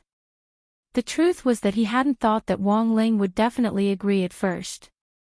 After all, his request conflicted with Shifu's passion for a peaceful life. Going abroad as an exchange student was really too eye-catching. But Audjua had in fact already thought of a remedy. This operation was a two-way exchange between number 60 High and Sun Island. Given that other schools weren't involved, Audjua could still temporarily block the news. After Audjua left, Wang Ling waited in the bedroom for that man to appear. When the remote holographic projection appeared in the bedroom, Wang Ming's smiling face appeared in front of Wang Ling. Looking at Wang Ling's expression, the young man couldn't help laughing. I really didn't follow you on purpose this time. I really do have something important to do. He looked at Wang Ling and said, do you remember the silver horn DNA we investigated previously? Teacher Guoping is now an expert in this field. Although he couldn't find any DNA comparison data in the database, he still determined that this silver horn person might be related to some aliens who illegally stayed on Earth on Sun Island. His judgment is the same as the result I got from hacking into the private database. Originally, this matter should have been handed over to Teacher Guoping, but isn't he too busy right now? Wang Ling looked at Wang Ming doubtfully. He knew this man too well. Even if he didn't read his mind, he knew that there must be another reason behind it. All right, I admit that there aren't many opportunities to travel at public expense. I've been cooped up in the country for too long. I just want to find an opportunity to go out and have some fun. Then what about Jia Yin? Wang Ling asked telepathically. You definitely won't be able to shake her off. She'll buy another plane ticket to follow us, said Wang Ming. At that moment, Loopy Toad, who had been lying on the ground in silence for a long time, lazily raised its eyelids and chuckled. I think this girl should like you. Be more confident, don't should. She just likes me, said Wang Ming. Wang Ling and Loopy Toad rolled its eyes. You already know that, but you're still hanging on to her. I'm doing this for her own good. Also, I think it's probably impossible for me and Jia Yin to be together, Wang Ming sighed. I used the brain deduction technique to calculate our compatibility, but it's really too low. There's only a very small chance that we'll end up together happily. Saying this, Wang Ming raised a finger. You only have a 10% chance? Asked Loopy Toad. Wang Ming shook his head. No, 10%. Wang Ling and Loopy Toad. Wang Ming's smile gradually faded. Maybe I really am not the one she's destined to be with. If Shai-in is with someone else, she might live a happier life. On the other side, news of the Sun Island student exchange program had also reached the Jiugong family. This was an internal communication between Jiugong Ryoko and the Jiugong family to release the news in advance. This was also a plan that Jiugong Ryoko and Audiobook had come up with after discussion. Is number 60 High going to send 3 students over, Ryoko? The person who spoke to Jiugong Ryoko was the Jiugong family's exclusive foreign affairs liaison officer, Luminous Immortal Kazuo. This was a tall old man with silver-white hair. He had white hair and a ruddy complexion, and didn't have the slightest wrinkle on his face. Yes, Uncle Ing. I'll send you the information on the 3 people and the teacher leading them, said Jiugong Ryoko. No problem, leave it to me. Don't worry, Miss Ryoko.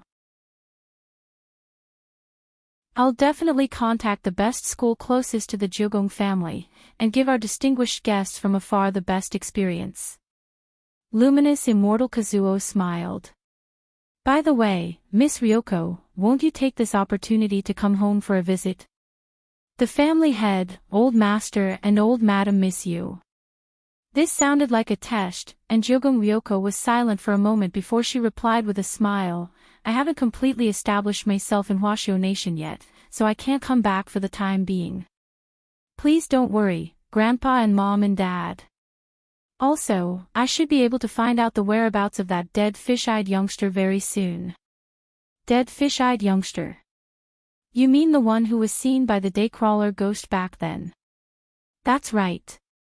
Jiugong Ryoko said, I invested heavily in Master Shochong's research institute, and I believe that he'll soon be able to develop a tool that can smoothly find that youngster.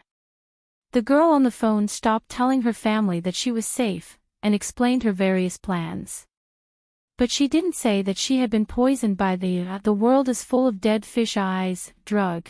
After the announcement, Jiugong Ryoko hung up the phone and patted her flat chest with a sigh of relief. It's finally all settled. At that moment, she was still in Lotus Sun's bedroom. You're still looking for that dead fish-eyed youngster? After hearing Jiugong Ryoko's words, Lotus Sun asked, stifling a laugh in her heart. That's right.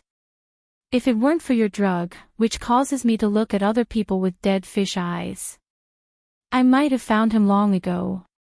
Lotus Sun, I think you shouldn't be too obsessed with this, you might not be able to find him, Jiugong Ryoko said. No. After you and classmate Wang Ling go abroad, I'll definitely find him. Lotus Sun.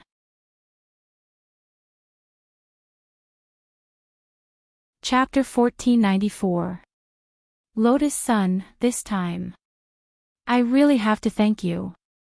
After receiving a definite answer, Jimiya Ryoko was finally a little relieved. You're welcome, classmate Jimiya. Lotus Sun smiled generously and sincerely. I know you've always regarded me as your opponent. In fact, I've always been deeply honored to be chosen as your opponent, classmate Jimiya. Hearing this, Jimiya Ryoko immediately blushed. It had to be said that Lotus Sun's psychological attack was indeed superb, and the so-called Lotus Sun domain was in fact an enhanced and passive version of this psychological attack.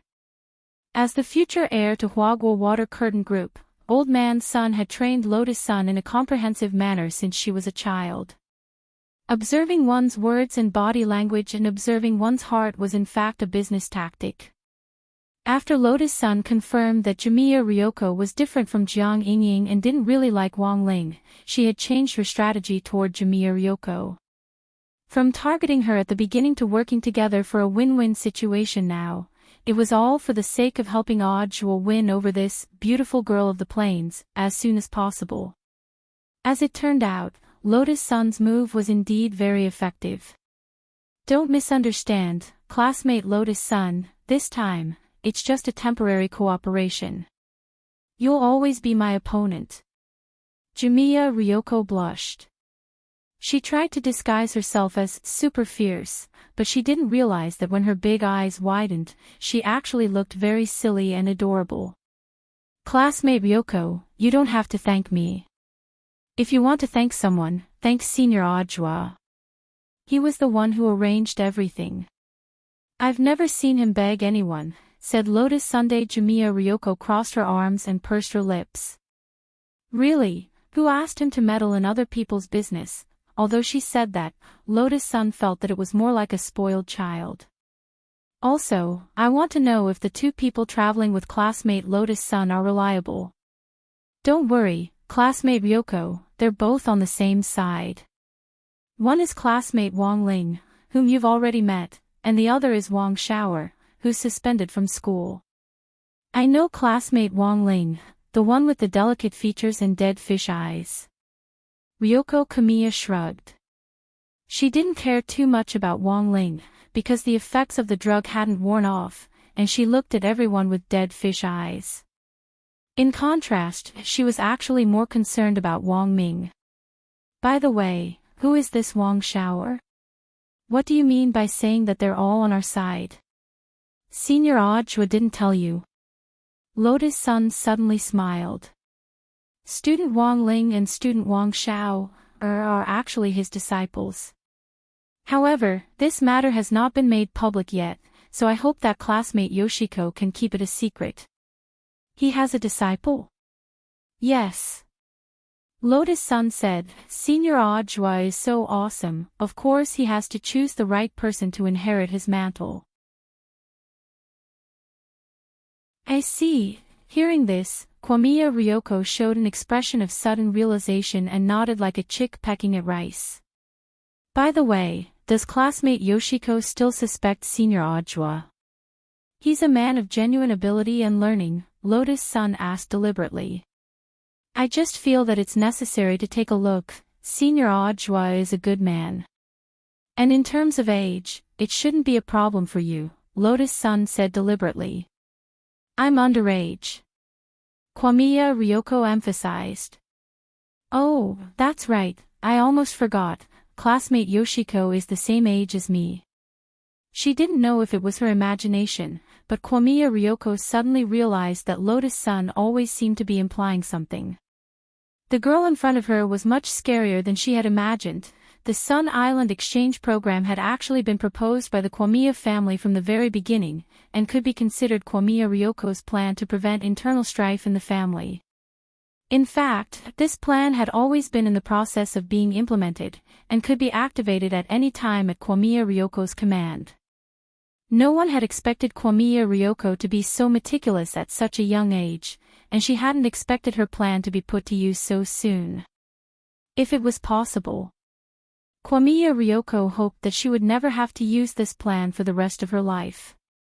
That night, Kwamiya Ryoko closed her eyes as she tossed and turned in bed, thinking about a lot of things. She didn't know how much time had passed before she finally fell asleep. In her dream, she found herself walking on the surface of a frozen lake. A snowstorm blocked her view. For a moment, Kwamiya Ryoko found that she couldn't see the road in front of her clearly. The faces under her feet were smiling at her at first, but then they suddenly turned into ghosts and leaped out of the frozen lake, turning into all kinds of ferocious forms and pouncing on her. This dream again. This wasn't the first time Kwamiya Ryoko had dreamed of such a nightmarish scene. She silently stood in the snowstorm, watching these ghostly faces attack her body. She let them turn into masks that were difficult to tear off, layer by layer, covering her pure white face. She didn't know when it started, but she began to find that her family had become more and more complicated. When she was young, the big, happy family that had been so warm that it could melt everything in her heart, gradually began to be overshadowed by all kinds of dark undercurrents. She didn't know when it started, but Kwamiya Ryoko found that her smile began to lessen. She began to learn to disguise, to fake a smile, and to put on the cold face of society to deal with all the difficulties in front of her. She seemed to have become what she hated the most. All the changes, all the helplessness, made Kiyomiya Ryoko like a bird frightened by the mere twang of a bow. She lived carefully, as if walking on thin ice, and in this doomsday scene, Kiyomiya Ryoko walked for a long time. It should be over soon. She estimated the time of this nightmare in her heart, feeling that she was about to wake up. But what the girl didn't expect was, for the first time, her doomsday nightmare actually had a follow-up. At this time, just as she walked alone on the ice, enduring the impact of the snowstorm and the ghostly faces. A ray of light suddenly pierced through the scene in front of her. In an instant, the snowstorm dissipated, and there were no clouds for thousands of miles. The sun shone on the frozen lake, and those annoying ghostly faces all evaporated one by one, completely disappearing. Classmate Ryoko. The familiar voice made Kiyomiya Ryoko instantly look in the direction of the voice. And at the end of the voice was a man standing on the riverbank, waving at her and smiling at her. At that moment, Kiyomiya Ryoko felt as if her heart had been struck by something. Like shedding dead skin, the facial makeup on her face peeled off her cheeks layer by layer, and then turned into fine powder. Odd joie, she looked at the person in front of her in disbelief, and was about to step forward when the dream suddenly shrank. When Kiyomiya Ryoko woke up, it was already the next morning.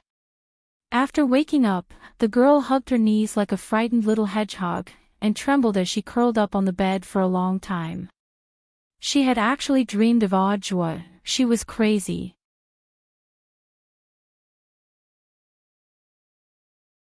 Chapter 1495. On Monday the 14th of December, 2 people from number 60 High School's Grade 1, Class 3 were absent. One was Wang Ling, and the other was Lotus Sunday. Among those in number 60 High School who knew that Wang Ling and Lotus Sun were about to leave the country, there were actually Gu Xuanji, Wang Jin and the others. They were now core members of Battle Sect, so they could still find out. According to Teacher Pan's official explanation, Wang Ling and Lotus Sun were sick, so they needed to rest at home for a while. If it was anyone else who disappeared, there probably wouldn't be too many people paying attention, but when these two disappeared together, people's imaginations ran wild. Sick together. And applying to rest at home at the same time. The rest of the class might believe this, but Super Chin and Hirogwa didn't believe it so easily. No way, it really happened. The two buffoons looked at each other with marvelous expressions on their faces. On the ancient street of cultivation culture, they had slipped away in advance and deliberately left some space for themselves. They had thought that they would make some progress, but who would have thought that it would be so fast? In just 2 days, they were already in the hospital. Abortion, they immediately thought of a scene that often appeared in TV dramas. Hirogwa, Li Yuyue and Super Chin had set up the Ling Rong Assist discussion group. They were discussing the situation enthusiastically. You guys are too dirty. What are you thinking? Who says that going to the hospital has to be an abortion? Besides, how can it be so fast?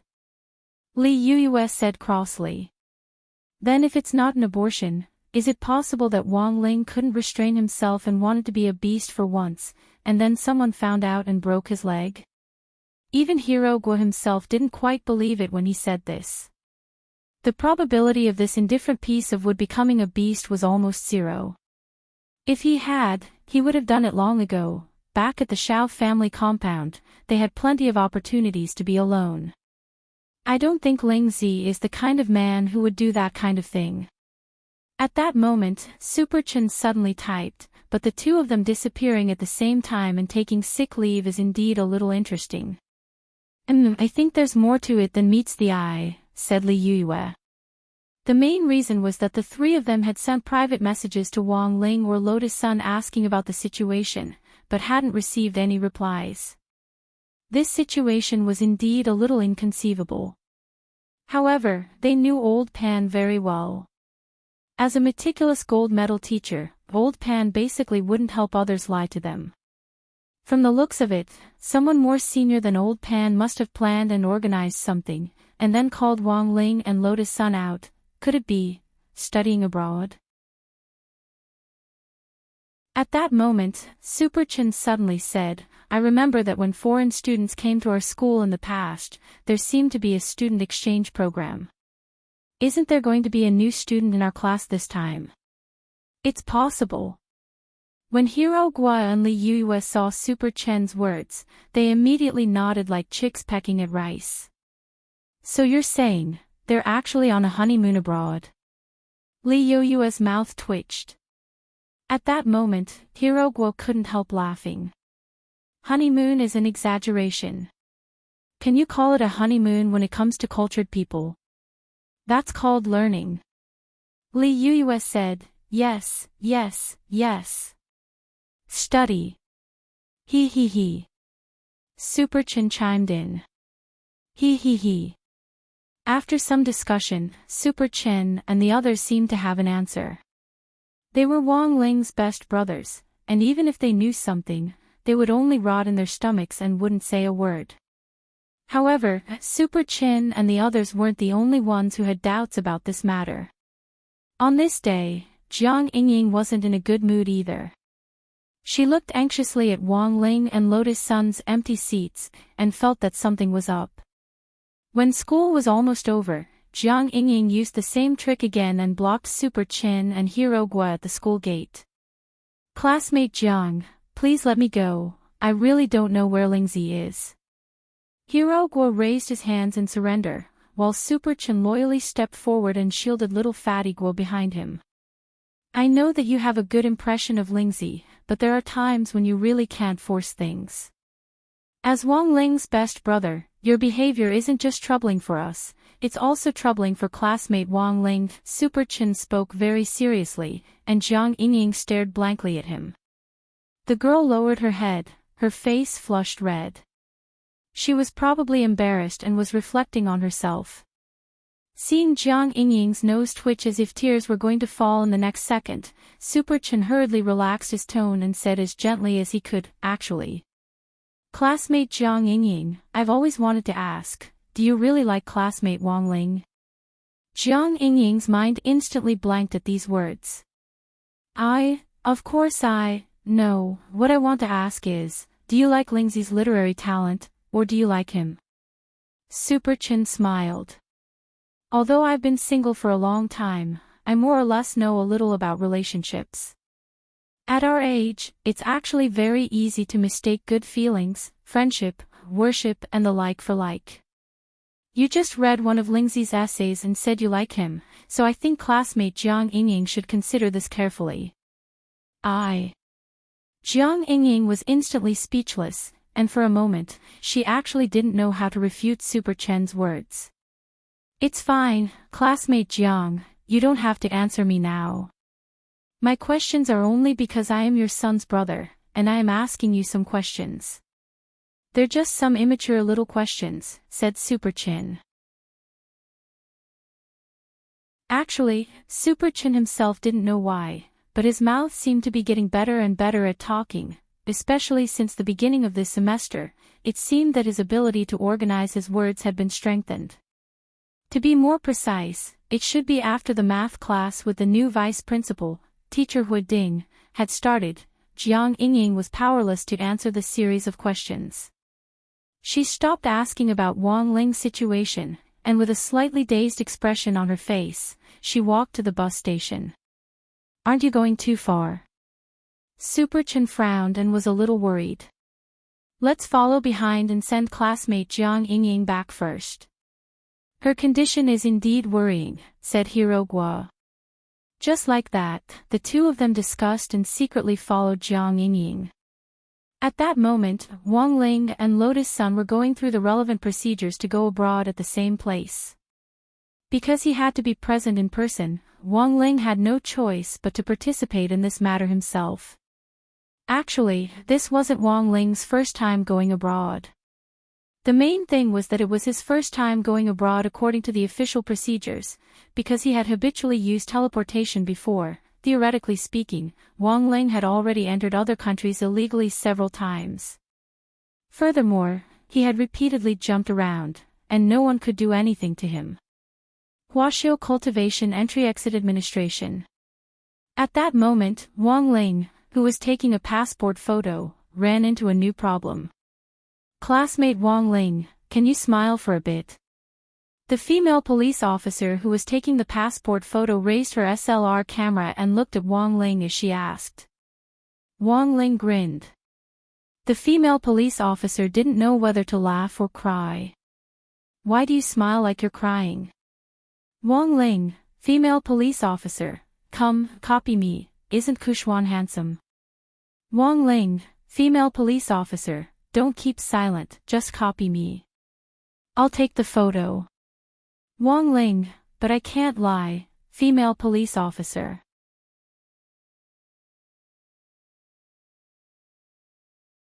Chapter 1496. Almost all of Wang Ling's ID photos had a dead look on his face, as if he had nothing left to live for and had yet to wake up. He lacked the temperament of a sunny teenager, which was probably a problem that was hard for Wang Ling to change.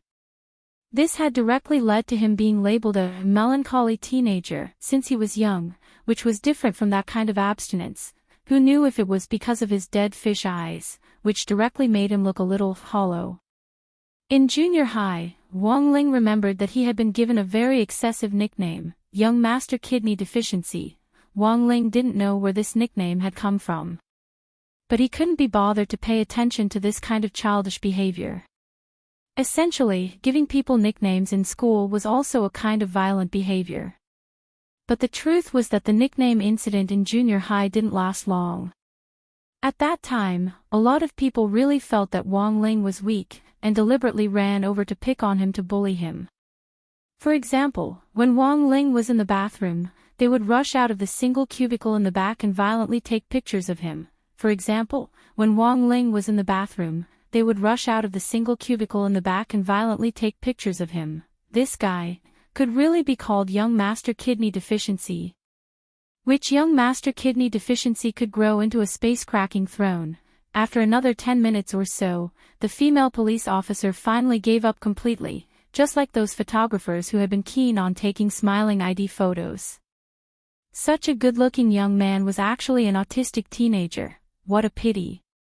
She stared at Wang Ling's ID photo with his paralyzed face and sighed emotionally in her heart.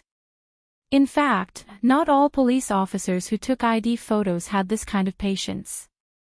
On one hand, it was because they were relatively free today, and on the other hand, this female police officer actually liked Wang Ling. Overflowing with maternal instincts was probably a common problem for women. When she saw Wang Ling, it was as if she was looking at her own son. They were also about the same age. "I think it's pretty good." On the side, Lotus Sun was overjoyed, and instead thought that Wang Ling was very cute. "Pretty good." The female police officer laughed. Sure enough, beauty was in the eye of the beholder. The next person to take an ID photo was Lotus Sunday. In fact, Lotus Sun had had a passport for a long time. In addition to taking a new passport photo, she had also come to apply for an extension. "Sorry to trouble you, police officer sister." Facing the camera, the girl's performance was very natural and natural. Her smile was not stiff at all, just like those celebrity models who were used to taking photos. This ID photo was taken smoothly and was far smoother than Wang Ling's. The young girl's skin was so good that even the policewoman was envious. She clearly hadn't retouched the photo, but it was as if she had turned on a beauty filter. While helping Lotus Sun make a new passport, the policewoman glanced at the old photo on Lotus Sun's passport. Then, he was shocked by the dazzling array of stamps from various countries on the passport. "Wow, you've been to so many places."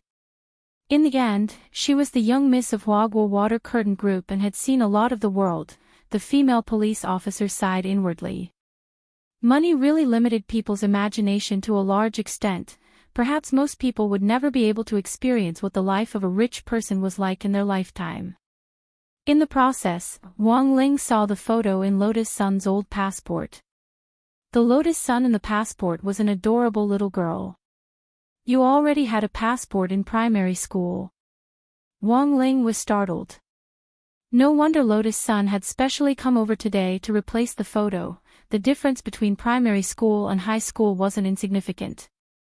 And for some reason, staring at this photo of Lotus Sun as a primary school student, Wang Ling felt a sense of familiarity in his mind.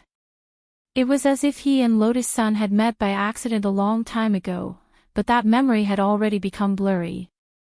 Wang Ling guessed that it might have been a casual encounter. As a result, he and Lotus Sun hadn't noticed each other. By the time everything was ready, it was already close to evening. The boarding time was on Tuesday, December 15th, which was 8:00 tomorrow morning. As soon as he stepped out, he saw Audjua obediently waiting at the door in his own car. This was Audjua's private car, and it could already be considered a relatively low-key model.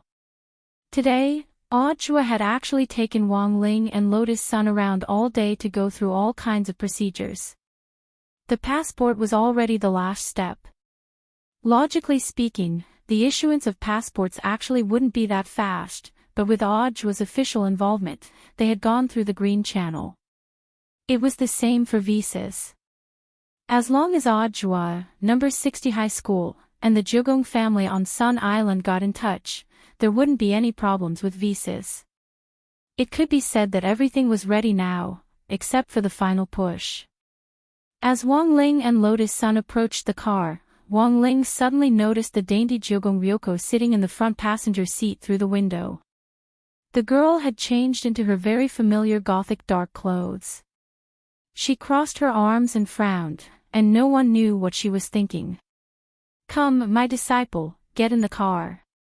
Audjua greeted Wang Ling enthusiastically with a smile on his face. Wang Ling sighed silently. He wasn't angry. In any case, it was all an act for now. Since Audjua had helped him so much, Wang Ling didn't think it was a loss for him to be called his disciple. Furthermore, he also hoped that Audjua and Jugong Ryoko would really become a couple.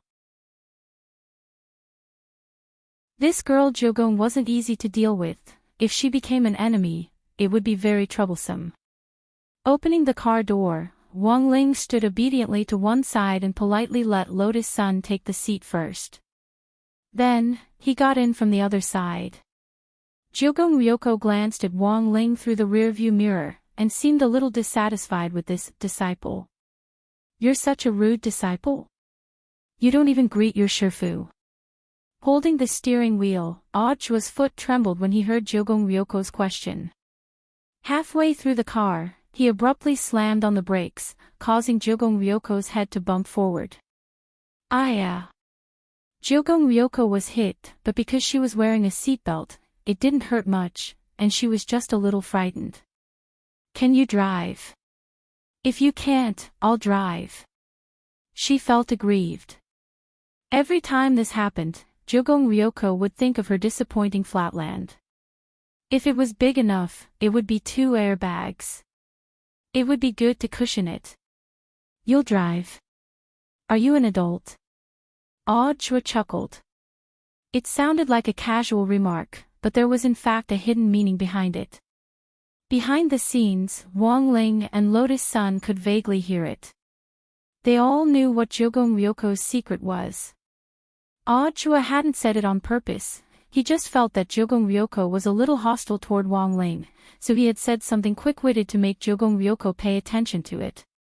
Sure enough, after he said it, the girl in the front passenger seat became a lot more well-behaved. She just turned her face away and looked out the window, as if she was sulking. In fact, she was also conflicted in her heart about whether Audjua had discovered her secret. But what I said just now was probably unintentional. Jugong Ryoko comforted herself on the way. "Junior sister Lotus Sun, you have to leave first thing in the morning tomorrow. Tonight, it's my treat. What do you want to eat?" Audjua asked after the atmosphere had turned awkward and the car was silent for dozens of seconds. Wang Ling and I are fine, Lotus Sun replied with a smile. She knew that Wang Ling wasn't a picky eater, so she didn't have to worry about what he ate. In any case, with Wang Ling's physique, it was really hard for him to get fat. Even if he ate too much, he could rub it off. Okay, I know a good barbecue place. Audra nodded, then turned to look at the sulking girl next to him. What about classmate Jogong? Can you take it? Who wants to eat barbecue? They'll get fat. Jogong Ryoko murmured. Classmate Jogong is already so thin, why are you afraid of getting fat?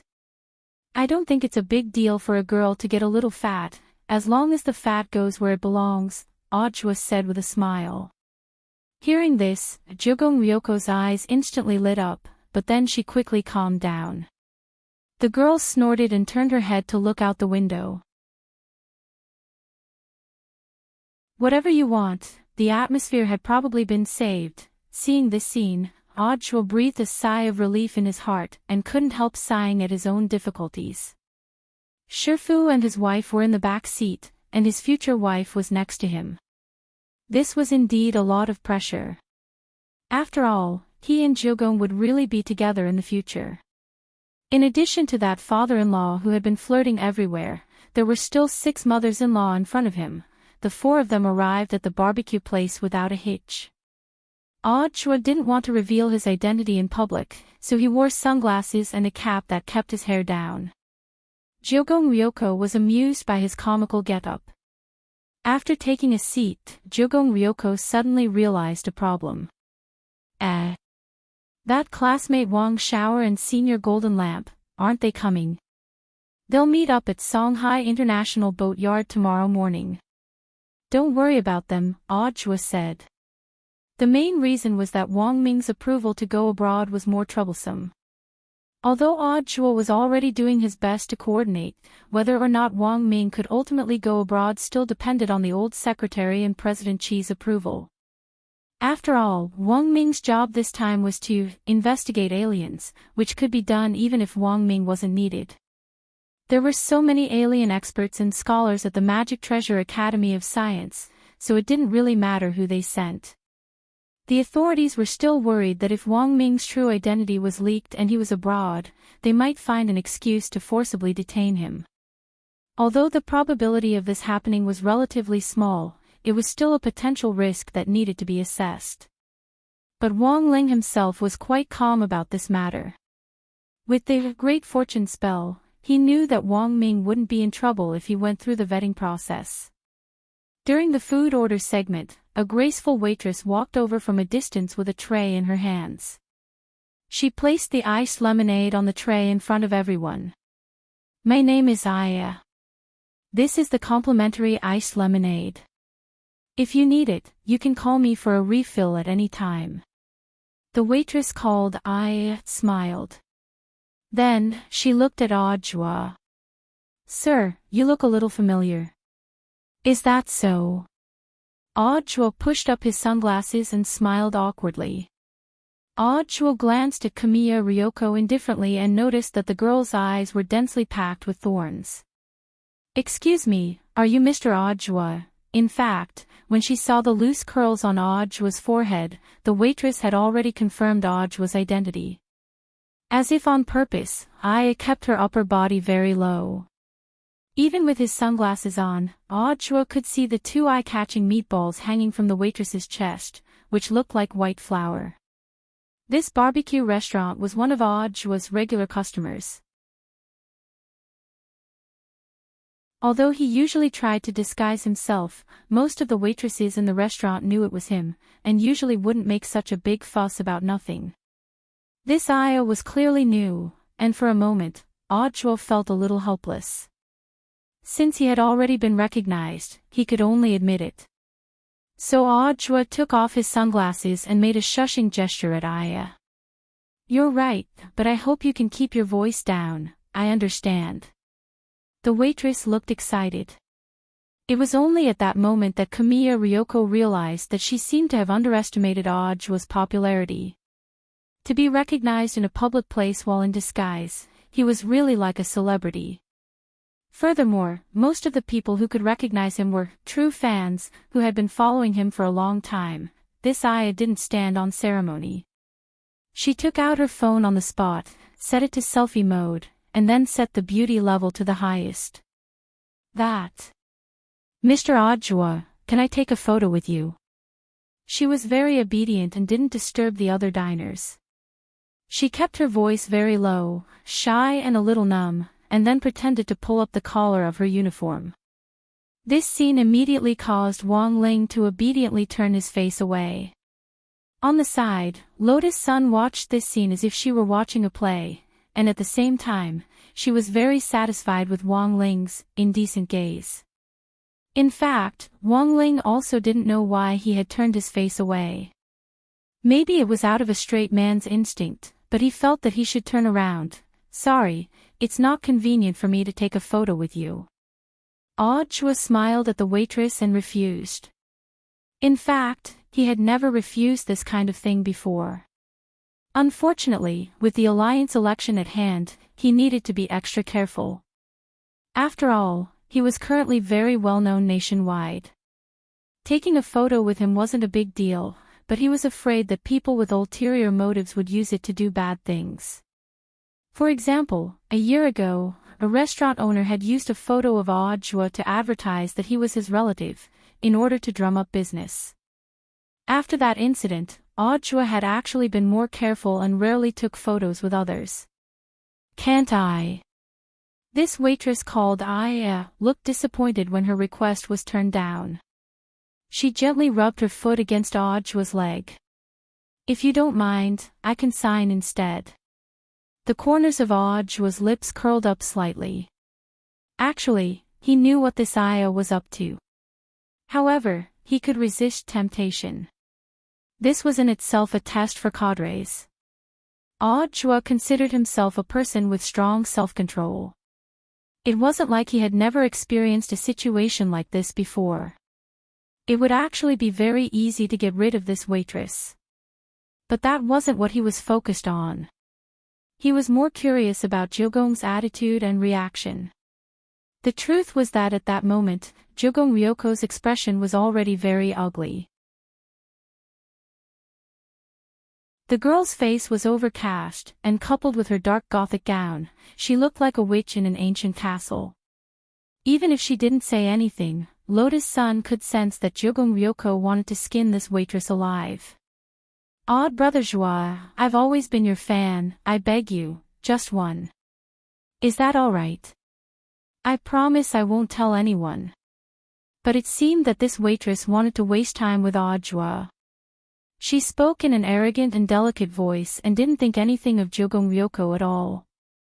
At that moment, Audjua actually couldn't take it anymore. He was about to respond to this matter with a serious attitude.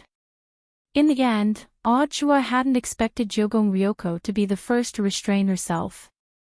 The girl's back was ramrod straight. She was clearly sitting down, but there was a condescending air about her.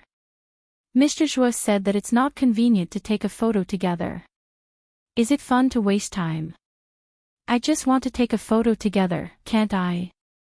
Why do you care so much? After being questioned, Aya showed an aggrieved expression instead. Sitting upright, Jogong Ryoko had a contemptuous expression on her face. We're here to eat. If this young lady wants to show off her charm, you can go somewhere else. After all, there's something dirty when you eat, which will affect your appetite. Her words were too blunt. Audjua was stupefied. Lotus Sun secretly marveled at how brilliant this was. Wang Ling, on the other hand, fixed his gaze on the see no indecent things position from before. In this world, there was only one kind of war that Wang Ling might never be able to participate in. And that was a war between women. For some reason, Jogong Ryoko's aura seemed to instantly magnify. She was clearly only at the foundation establishment stage, but her boldness wasn't inferior to that of a soul formation cultivator. What do you mean? Aya looked like she had hit a sore spot, and the expression on her face was very unsightly. I don't mean anything else. I just mean that you should go somewhere else and clean up that mess. Jogong Ryoko faked a smile and pretended to glance lightly at the waitress's lower body. In a split second, the waitress felt that something wasn't quite right with her situation.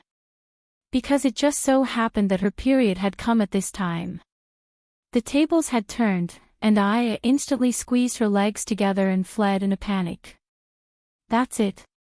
Looking at the waitress's disheveled back, Jogong Ryoko snorted. Classmate Ryoko, what did you do? Lotus-san couldn't help laughing. Nothing. Jogong Ryoko shook her head and said. She couldn't be bothered to continue arguing with this flirtatious girl in front of her, because that would only attract more attention. Fortunately, she used the power of the copy of the ghost register. Because the truth about the riot hadn't come to light yet, Jogong Ryoko knew that it was actually risky for her to do so. But she hadn't been able to restrain herself just now, thus, she summoned a little brat called Excavator and tampered with it a little. This little thing wasn't fatal, it would just bleed a little as a warning, and then it would be like she was on her period. Excavator, Wang Ling hadn't been deliberately reading her mind, he had just happened to hear it. He instantly broke out in a cold sweat, and once again felt how terrifying girls could be. Because Aya had gone to take care of her personal hygiene, the shop had switched over a male waiter to serve their table.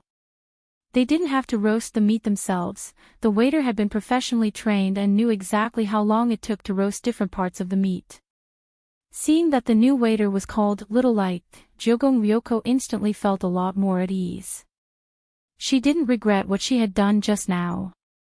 If that Aya hadn't left, she would have roasted the meat in front of Audiobook while acting coquettishly.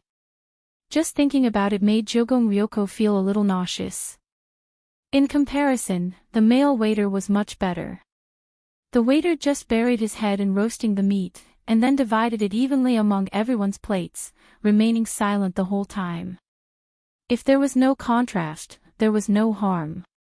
Jogong Ryoko was so satisfied with the waiter that she wanted to tip him herself. As she chatted and laughed with Lotus-san and Audiobook, Jogong Ryoko suddenly noticed that the waiter was roasting an oxtail. His movements were very skillful, who knew how many times he had been roasted before to have such experience. After being smeared with a special sauce, the oxtail was roasted fragrantly. Jogong Ryoko blinked as she looked forward to the waiter cutting off the tail after it was cooked. In the end, the waiter directly picked up an entire oxtail and put it directly on Audiobook's plate. Mr. Joie, try this. This is our shop signature roasted oxtail. It's a special gift. Audiobook was puzzled. A gift? This waiter called Little Light blushed endlessly. Actually, I'm also a fan of Mr. Joie. I've been following you for a long time. I've always liked you very much. The waiter rubbed his head and smiled foolishly. Was this a confession? Or was it a boy? Wang Ling was so scared that he dropped his chopsticks. Classmate Wang Ling, don't move. I'll help you pick them up. Lotus-san was also very frightened. When she bent down to help Wang Ling pick up his chopsticks, she noticed that under the table, Jogong Ryoko had once again deftly flipped through that copy of the ghost book. She instantly had a premonition of this waiter's fate. Sure enough, this waiter called Little Light very quickly ran off to take care of his own business. Even a man. Lotus-san was completely shocked. It's all the same, one's great-aunt and one's great-uncle, Jogong Ryoko said indifferently. In her heart, she cursed Audiobook for finding this lousy shop. It really had all kinds of demons and ghosts. Wang Ling and Audiobook, and then, there was no, and then. After experiencing Aya and Little Light, Jogong Ryoko started to be extremely vigilant of the waiters who deliberately approached their table. It looked like everyone was there to confess. Anyone who approached their table and their gaze lingered on Audiobook for more than 10 seconds would be sent off by Jogong Ryoko to take care of their own business. Jogong Ryoko wasn't in the mood to eat, and her eyes were like searchlights as she looked around. She had thought that no waiter would dare approach them, but at that moment, she saw a smiling old man walking toward them from a distance. The girl looked at Audra in astonishment. She had never thought that even an old man would be attracted to him. Smiling wasn't a good thing. Forget it, let's send them off together. Classmate Ryoko, wait. At that moment, Audra, who had already seen through the girl's little trick, suddenly spoke up to stop her. Jogong Ryoko, ? Audra, this person is the shop manager, I already know him. Jogong Ryoko, no way, but I'm all ready. At this point, the old shop manager was already walking toward them. I'm sorry, Mr. Joie, I don't know what's going on in my shop. It seems that everyone has a little problem today. Wang Ling, Lotus-san, Audra and Jogong Ryoko, Aya, the newcomer in our shop, and Little Light, the one who came to serve you before, are actually boyfriend and girlfriend. I knew you were coming, so I arranged for this young couple, who are both your fans, to serve you. I didn't expect young people nowadays to be so frail and sickly. Speaking up to this point, the shop manager's expression suddenly changed. Audra had a bad feeling. What's wrong? The shop manager, I'm sorry. I have to go as well to take care of my own business, Audra.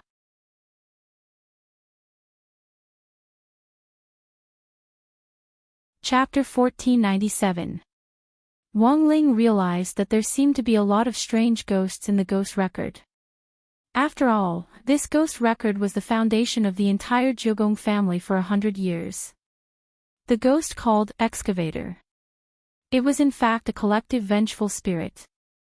It was mainly made up of billions of descendants who had been wrapped in toilet paper and flushed down the toilet by the boys on countless lonely nights. Only a few of them had become small vengeful spirits, which wasn't something to be afraid of. But at some point, they had accumulated into an ocean. This extremely frightening ghost had been created. In urban legends around the world, there were sometimes people who had unexplained blood in their stool or urine when they went to the toilet. The root cause was this collective vengeful spirit. Decades ago, the Jogong family had captured this thing and given it a code name, Excavator. And this was the origin of this ghost. After dinner, Audra left some cash at the front desk. The main reason was that almost everyone in the shop had gone to deal with their personal problems, and even the bill collector had disappeared. He deliberately gave more as an apology on Jogong Ryoko's behalf. Since his future wife had made a mistake, it was only right for him to give the shop manager a token of appreciation. In fact, although Jogong Ryoko didn't say anything about her rash behavior, she was actually deeply sorry in her heart. She had even felt that she had been a little neurotic. Nothing like this had ever happened before. But now, Jogong Ryoko realized, whenever it involved Audra, she would always lose her rationality bit by bit, and lose her calm judgment. She thought of Audra waving at her on the other side of the frozen lake after the snowstorm in her dream last night, his face radiant with sunshine. The girl's face involuntarily turned a little hot. She sent Wang Ling and Lotus-san back separately. In the passenger seat, the girl who looked like she was taking a nap with her eyes closed suddenly made a growling sound in her stomach. The scene was a little awkward. Tonight's dinner had been too noisy, and Jogong Ryoko hadn't had a good meal. Furthermore, because she had overused the ghost, she had become even hungrier than before.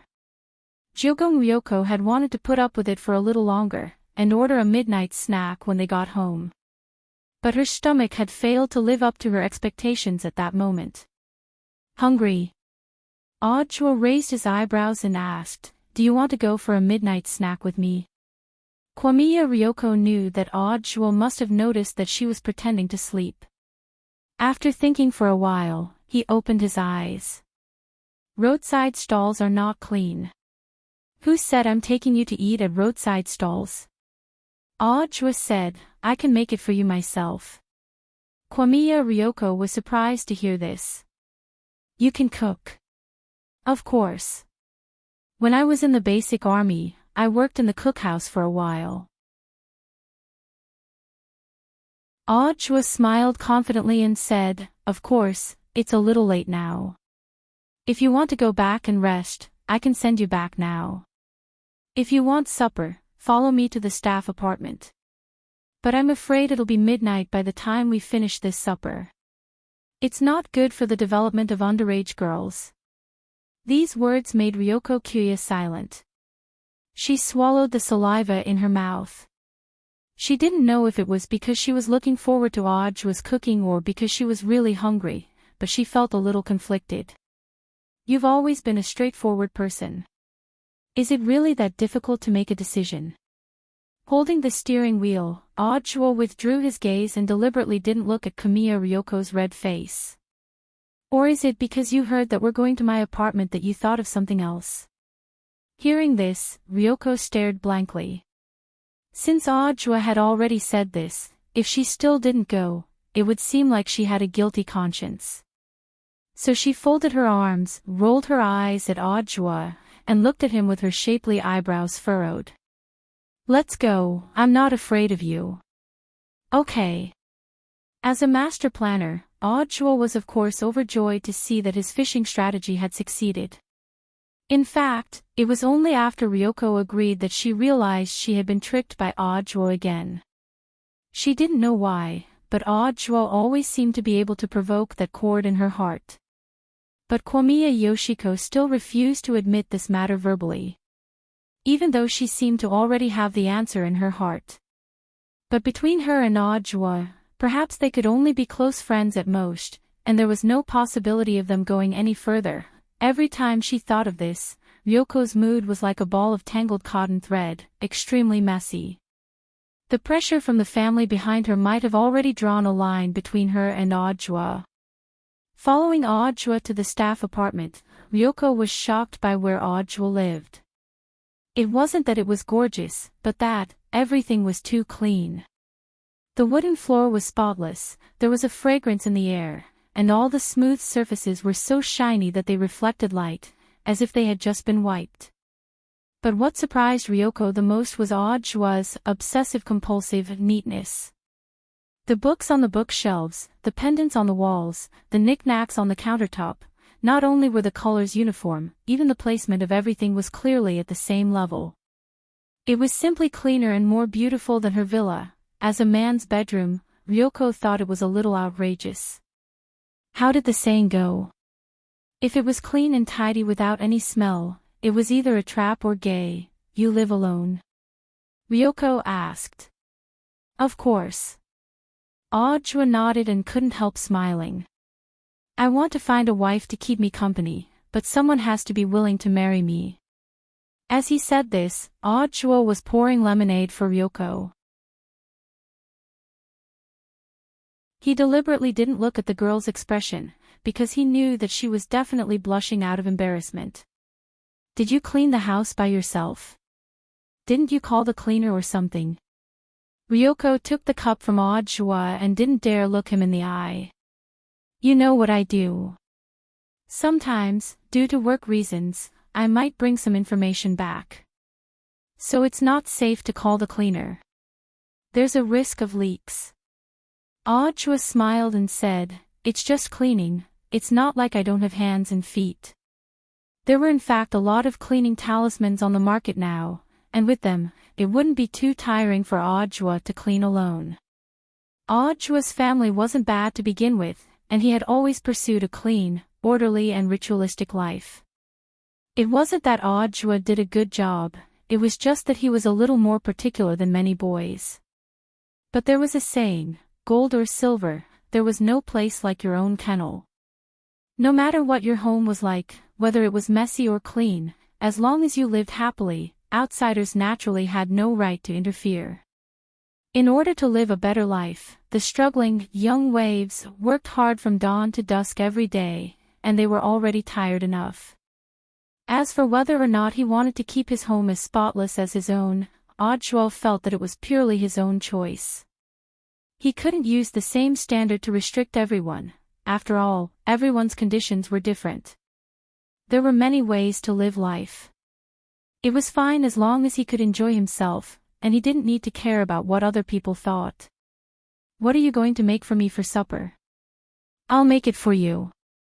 Ryoko pretended not to understand. Don't tell me you're talking about instant noodles. Why don't you come and see for yourself? Audra smiled. At that moment, Ryoko could already hear the clanking of pots and pans coming from the kitchen.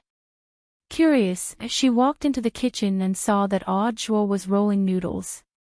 Supper was actually handmade hand-rolled noodles. The thick and big rolling pin rolled the dough back and forth. After pushing it into a thin piece of cake, Kwamiya Ryoko saw a familiar emerald green light flash. In the blink of an eye, the dough had been cut into noodles of the same thickness and length. It had to be said that Audra's knife skills were too exquisite, as if they had been processed by a machine. The key was that the edges of the noodles were actually stained with a faint green bamboo color. At that moment, Audra said, "This is hand-rolled bamboo noodles, which I recently figured out. Even my disciple hasn't eaten it before." Ryoko was skeptical. Bamboo noodles, so that emerald spirit light just now couldn't have been. That's right, it was my spirit sword, cut. You used a spirit sword to cut noodles? Actually, my knife skills aren't bad, and it's about the same as cut. But aren't you hungry? It's more convenient to cut it in advance. Audra smiled warmly. Also, the pre-cut dough has a fresh and elegant bamboo scent, and it also has the effect of removing oil and resisting sugar. Noodles are high in sugar and are taboo when it comes to weight loss. But with this, you don't have to worry about getting fat no matter how much you eat. Ryoko instantly understood. Audra had actually done this for her own good. It could fill the stomach and wouldn't make her fat. For supper, this bamboo noodles could simply be called perfect. In order to dispel Ryoko's doubts about his knife skills, Audra left out a hand when it came to cutting the ingredients for the hand-rolled noodles. Holding the kitchen knife, the knife moved rhythmically like a shadow on the chopping board. In a short while, the shredded cucumbers and carrots were cut and placed together, their alluring color greatly increasing one's appetite. While the noodles were cooking, Audra started another pot to prepare the special minced meat sauce for the bamboo noodles. Audra was astonishingly proficient in these movements. If Ryoko hadn't seen it with her own eyes today, she wouldn't have believed that Audra actually had this side to him. In modern cultivation society, a man who could cook and knew how to cook was a plus. She felt that Audra, who was meticulously cooking the bamboo noodles, was glowing from head to toe. "You actually know how to cook. I told you, I worked in the basic kitchen for a while." Audra smiled. He really didn't need to lie about this. His experience in the basic army back then was in fact far richer than Ryoko could imagine. The army's iron discipline, strict military management, and all kinds of training, whether it was spirit sword training, long-range magic weapon training, physical training, or cookouts. These were things he would never forget for the rest of his life. Experience points were always effective. For Audra, those experiences back then were the best training ground for him to become a man from a boy. And it was precisely because of those experiences. When Loopy Toad had suddenly descended on the human world 6 years ago, Audra had still charged to the front line despite knowing the gap in their battle strength. He had known that he might die. But he had still charged forward without hesitation. Thinking about it now, Audra sometimes felt that perhaps Wang Ling agreeing to accept him as a disciple back then had been a plus. After the vegetables and minced meat sauce were ready, Audra poured all the ingredients into the pot and began to mix the noodles. After stirring for 2 minutes, he carried the pot to the dining table. "So much, are you feeding pigs?" Ryoko was taken aback. "I'll eat with you." "Of course, I'm mainly afraid you won't have enough," Audra said with a smile. "TSK, I don't even know what it tastes like, what a waste." Ryoko gave Audra a contemptuous look. She then took the chopsticks that Audra handed her, picked up a noodle, covered her mouth, and slowly sucked it in like a lady. How does it taste?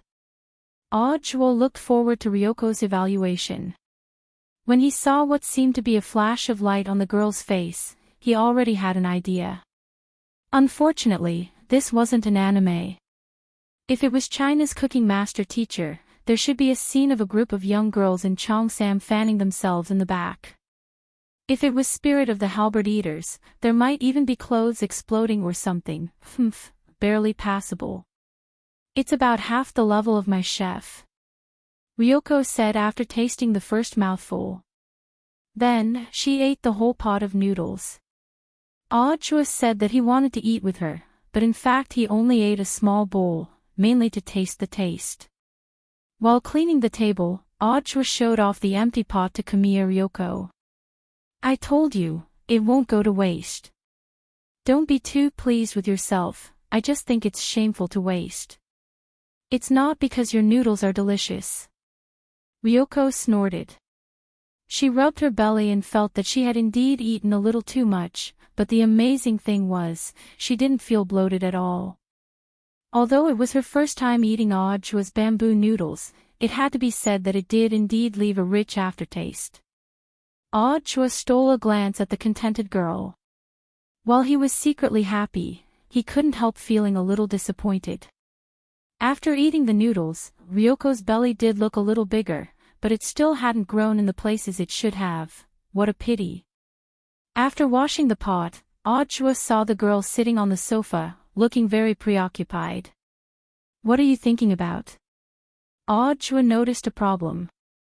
It was said that when one was full, one would think about money, but Ryoko was the opposite.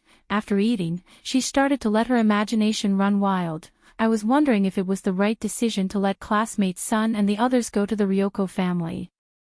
Ryoko was very worried. Only Ryoko herself knew how dangerous the Ryoko family was.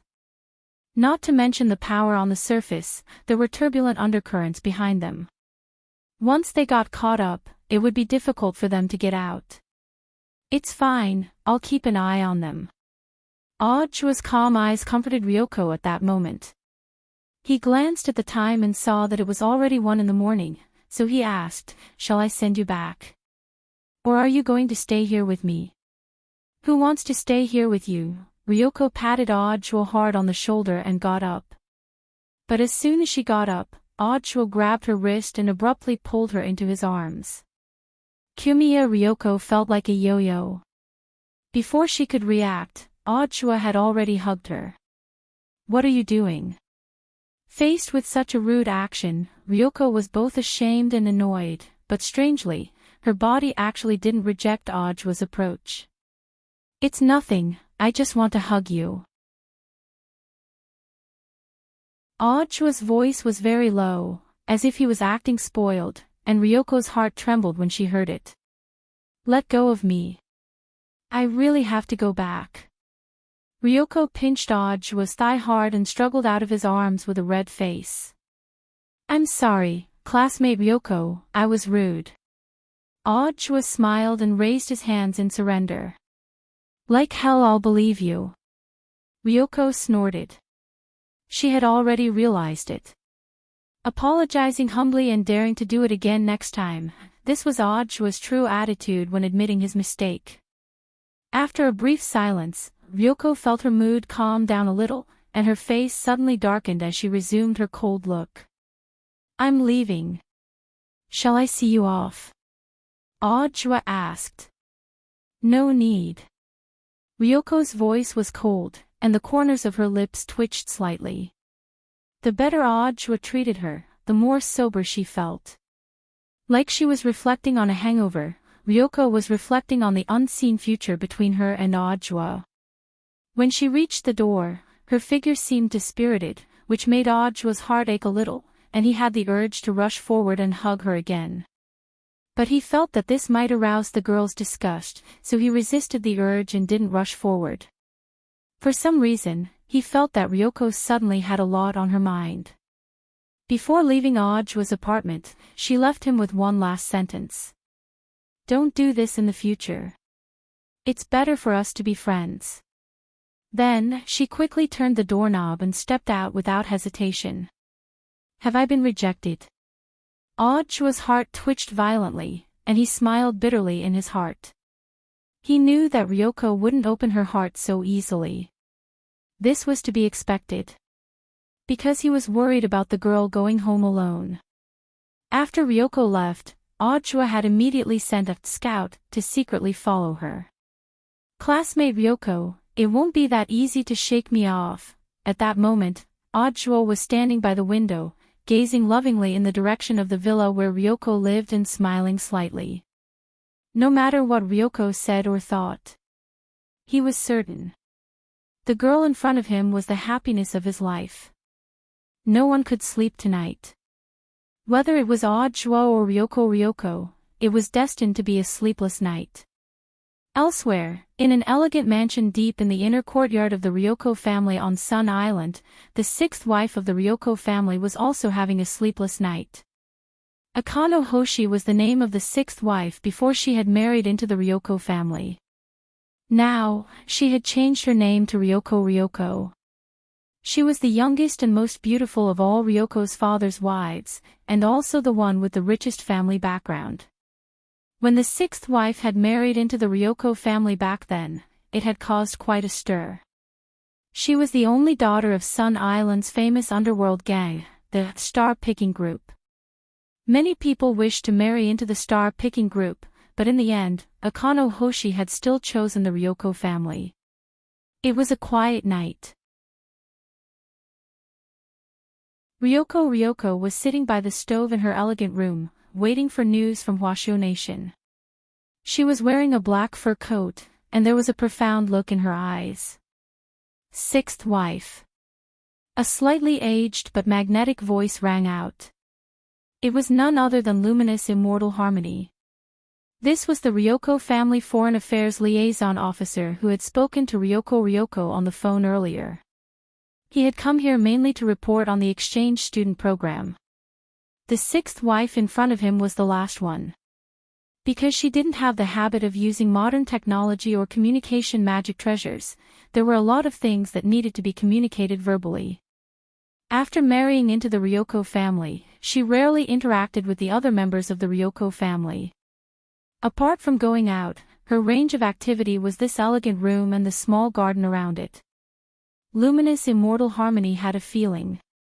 He felt that the sixth wife was a dangerous woman who had seen through everything. Is it news from Ryoko? Asked the sixth wife. Yes, madam. Miss Ryoko said that a group of exchange students from number 60 high will be arriving soon. Our Ryoko family will be in charge of hosting them this time, said luminous immortal Harmony. Of course. These are distinguished guests from afar, and we should take them seriously. The sixth wife opened her charming eyes and smiled. Has the school in charge of the handover been arranged? It's Jodao High School, luminous immortal Harmony answered truthfully. This was a school that the Ryoko family had invested in, and was very close to the Ryoko family mansion in East Prefecture City on Sun Island. Before Ryoko had transferred schools, she had been studying at Jodao High School. Thus, the sixth wife already had an idea when she heard this name, and a thoughtful expression appeared on her face. After a moment of silence, she asked again, what about the accommodation arrangements? Do they live on campus or in the Ryoko family mansion? Rooms have been prepared on both sides. Look at the choices of the teachers and the children on number 60 high school side. They can go back and forth freely. Understood. The sixth wife nodded. Thank you for your hard work, luminous immortal. You're welcome, madam. Also, help me get ready. I'm going out. What are you going to do, sixth wife? I'm just going to the Buddhist temple to pray for blessings. We have guests coming from afar, and this is a small token of my appreciation. Yes. At the same time, on the other side of the Ryoko family mansion, Hideshi Juya was also having a secret discussion with the one-eyed warrior next to him. I think this student exchange program is aimed at me. Hideshi Juya frowned. Together with the one-eyed warrior, He had planned the riot of the replica version of the ghost book with the intention of killing Ryoko, but for some reason, the powerful ghosts that had been released had all been eradicated. The powerful ghosts that had been released were all eradicated, and Jimiya Ryoko had successfully escaped from danger without suffering any damage at all. The riot program can't be used a second time in a short period of time, and it's hard to find any evidence. I handled it very cleanly, young master. Standing on one side, the one-eyed warrior said, besides, our informants have already confirmed that Miss Ryoko is still in Huashu Nation. There's no need to panic. I thought this was just an ordinary student exchange program. But I heard that eldest Miss son of Huagwo Water Curtain Group is coming, that's why I'm relieved. The one-eyed warrior smiled. Miss Ryoko and that eldest Miss son have always had a grudge against each other. I also heard that on the first day Miss Ryoko went to number 60 high school, she fell into this eldest Miss son's trap. She was drugged with a hallucinogenic drug that wasn't fatal. This embarrassed Miss Ryoko for a while. So that's what happened. Hideshi Joya was surprised. That's right. The one-eyed warrior continued, since the two of them don't get along, I think our chance might have come. What do you mean? He looked at the one-eyed warrior. The one-eyed warrior said, if we can take advantage of eldest Miss Sun's participation in this exchange meet to befriend her, we might not even need to deal with her. This is the art of war, killing with a borrowed knife. Hideshi Joya smiled coldly. Killing with a borrowed knife. Jiogong Shoshir sneered, killing with a borrowed knife. Hideshi Joya had long heard of what kind of person Lotus Sun was. Winning over such a eldest miss was as difficult as ascending to the heavens. Besides, Huagwo Water Curtain Group and the Jiogong family were essentially competitors. Hideshi Joya racked his brains, but he didn't think that Lotus Sun would so easily join the Jiogong family's dispute. No matter how hard Hideshi racked his brains, he didn't think that Lotus Sun would easily join the Jiogong family's dispute. If this matter came to light, Huagwo Water Curtain Group might be affected to some extent. It would be foolish for her to casually join another family's internal war. Miss Lotus Sun doesn't lack for anything, whether it's money or material goods, so we can only find another way. Therefore, we have no choice but to find another way. At this time, the one-eyed warrior wore a cold smile on his fiendish face, sending chills down everyone's spines. Hideshi Joya was curious. You have a way. I have another piece of information. It said that this Miss Lotus Sun and a classmate with the surname Wang have been involved in a scandal, the one-eyed warrior said. The one-eyed warrior said, and this time, among the people accompanying us, there are 2 other exchange students with the surname Wang. I just don't know which one of them it is. When the one-eyed warrior said this, Hideshi Joya's expression instantly lit up. I understand. You want to. He knew his one-eyed warrior's style too well. That's right. Since we can't win eldest Miss Sun over with money or material goods, we can start with the boy she likes. Then, we'll start with the boy Miss Lotus Sun likes. There might be a chance. The one-eyed warrior said, but because we're not sure which one she likes in the group with the surname Wang. We can only tie up those 2 boys. Will that work? Hideshi Joya suddenly felt that this plan wasn't reliable. It's just 2 foundation establishment boys. They won't be able to resist at all. The one-eyed warrior said confidently, even if there's a teacher guarding them, we just need to lure him away. It won't turn into a diplomatic incident, will it? Hideshi Joya was still worried. These 2 boys come from very ordinary families. It might be difficult for ordinary existences like them to cause a splash. I still hope that young master can think things through. This is the best opportunity right now. The one-eyed warrior felt that he had already considered this matter very thoroughly. Although he seemed to be threatening Miss Sun on the surface, this operation wasn't aimed at her, after all. It would be too exaggerated to escalate to a diplomatic issue. Moreover, he wouldn't really kill the two boys, nor did he have to kidnap them. He just had to cater to their preferences and keep them under surveillance for a period of time. The overall risk of the operation was very low, and once he succeeded, he would be able to win over Miss Sun's support. He even felt that he could retire. With Miss Sun's financial resources, he didn't have to worry about Hideshi Juya being unable to assume the position of head of the family. However, whether this matter would succeed or not depended on Hideshi Juya's opinion. The one-eyed warrior was only a fighter, an errand boy, and a strategist. He couldn't overstep his authority when it came to critical decisions. This was also out of respect for his late master, Hideshi Juya's birth mother. After hearing the one-eyed warrior's opinion, Hideshi Juya sat in his wheelchair and thought for a long time as if he was in a daze. There wasn't much time left for him. This time, the riot plan of the copy of the Ghost Record failed, although it did not directly kill Kumi or Yoko. However, it also made Hideshi Juya notice the power of Madame Lu. Madame Lu represented Sun Island's most famous underworld organization, the Star Pluckers. In other words, the Star Pluckers also wanted to interfere in the future head of the family election. This was something that Hideshi Juya hadn't expected.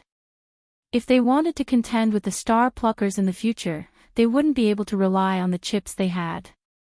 They needed more powerful reinforcements in order to do so. At this thought, Hideshi Juya couldn't help taking a deep breath. Man proposes, God disposes. So, young master's answer is? Asked the one-eyed warrior. Hideshi Juya gritted his teeth. Do it. It was Monday, December 14th, morning. Wang Ling and Lotus Sun arrived at Songhai International Boat Yard on time. Through the airport's huge glass windows and bright sunlight, Wang Ling saw huge immortal boats moored on the immortal boat yard. Wang Ling hadn't slept at all last night. It wasn't for any other reason, but because he had been calculating the pocket money he had saved up. Compared with Lotus Sun, his pocket money clearly wasn't enough, and probably didn't even have a fraction of what he had. Wang Ling transferred all the New Year's money and the pocket money that Father Wang had given him into his phone wallet. Total, 87.20. 3. Including the 5,000 yuan that Mother Wang had provided for him before he went abroad this time, Wang Ling only had a little over 13,000 yuan on him. To sum it up in one word, poor. In Wang Ling's opinion, it indeed wasn't enough to save up for 16 years. Of course, there were various reasons for this. For example, the limited edition crispy noodle snacks he had bought, and Father Wang had docked his pocket money for no reason. All of these were reasons why Wang Ling's wallet had shrunk year after year. The main point was that he still couldn't use his abilities to make money. This was a big headache. He estimated that his little sister On Wan's birth date was approaching, and he wanted to take advantage of this trip abroad to buy her some interesting gifts, little clothes, little shoes, little pants, but given the prices abroad, it would be very difficult for Wang Ling to make a big splash with the little money he had. Infant products were expensive nowadays. The same brand of clothes would cost the same amount of fabric, but the price would still be the same. So, was he going to take advantage of this time to work on Sun Island? To make more money? Last night, Wang Ling had been seriously thinking about the issue of funds. There was no way he would trouble Lotus Sun to buy On Wan a gift. His own good intentions would be completely different if he took someone else's money. Although he knew that if he asked, given that Missy's temper, she might book the entire shopping mall for him to choose from. But that would be too high profile, and there was no need for it. So it wasn't a bad idea to do odd jobs to make more money. The Jogong family was an aristocratic family on Sun Island that hunted ghosts and exorcised demons to begin with, so there was no need to worry about a lack of jobs in this area.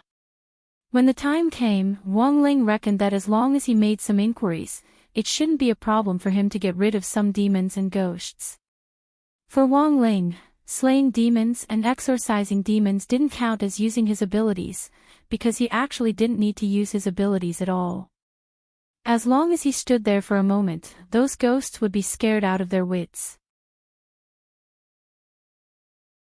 Thus, in order to make it easier for him to take on missions, Wang Ling spent some time studying Sun Island's native language. It had to be said that learning a language was very difficult. Every country had different characters, and pronunciation was also very important. It had to be said that it took Wang Ling about 3 minutes to learn Sun Island's native language. This was indeed very difficult for Wang Ling. It didn't seem that it had taken him that long to learn Shinto and Fate Dao back then. After passing through the green visa channel first with Lotus Sun noticed that Wang Ling's expression was solemn and seemed a little autistic. She pulled Zhuo aside, who had come to see them off, and asked quietly, "Senior Zhuo, do you know what's wrong with classmate Wang Ling?" If she hadn't known Wang Ling's true strength, Lotus Sun would definitely have thought that Wang Ling most likely hadn't slept well or was sick. But now, it was clear that something was on his mind. This slow-witted blockhead always liked to keep things to himself, and Lotus Sun always felt like she didn't know what to do. The girl had no other choice but to ask Zhuo. "This? I'm not too sure either." Zhuo scratched his face awkwardly. But looking at Shifu's expression, there can only be 2 possibilities. 1. There are no limited edition crispy noodle snacks on Sun Island. Alright, that was very Wang Ling. Then what about the second possibility? "Maybe his pocket money has been deducted again," said Zhuo. This actually reminded Lotus Sun of something. Naturally, the most worrying thing about going abroad was a lack of money. If it was a problem in this regard, the girl thought it was possible. She felt that she should have thought of it long ago, since Anwan's hatching day was approaching. It was likely that Wang Ling was currently worrying about the gift for Anwan's hatching day. Money had never been a problem for Lotus Sunday. But the truth was that she was well aware of the significance of this gift for Anwan, which was also why Wang Ling had kept it to himself. If he hadn't used his own pocket money to buy a gift for his little sister, it probably wouldn't have meant anything at all, right? She wanted to support Wang Ling, but given this blockhead's personality, he definitely wouldn't take it. And so, as they walked, Lotus Sun also became autistic like Wang Ling. "There's always a way." Zhuo dropped his forehead into his hand and smiled bitterly helplessly as he comforted her in a low voice. "Take advantage of this time abroad to communicate with Shifu." "I will." Lotus Sun nodded. Zhuo then took the 2 autistic youngsters to the VIP lounge before departure. All the formalities had been completed. They just had to wait for the immortal boat to open. Wang Ling shut himself away in the lounge for a while. A few minutes later, there was a broadcast for takeoff nearby. At that moment, a tall young man who was wrapped up in an extremely disguise walked toward them on his slender legs. As soon as he got close, he reached out to rub Wang Ling's head. "Sorry, Ling Ling. I'm late." It was Wang Ming's voice. Wang Ling raised his head and saw that not only had Wang Ming disguised himself, even his appearance had changed, and was completely different from Wang Ming's original appearance. It looked like Wang Ming had used an elixir that could be molded to reconstruct his facial features. Wang Ming's disguise wasn't good-looking, but it wasn't ugly either. It was the kind of common face that would be easily forgotten in a vast sea of people. And this was exactly what the officials wanted Wang Ming to achieve. After a lot of effort, he finally managed to reunite with Wang Ling and Lotus Sun here, and Wang Ming was extremely excited. He plopped down on the sofa and directly wrapped an arm around Wang Ling's neck. There was a mischievous smile on his face, and it was hard to conceal his idiotic personality. "I only finished the approval process in the wee hours of the morning. I just want to go abroad with my little brother and sister-in-law. It's not easy." Wang Ling, Lotus Sun immediately blushed.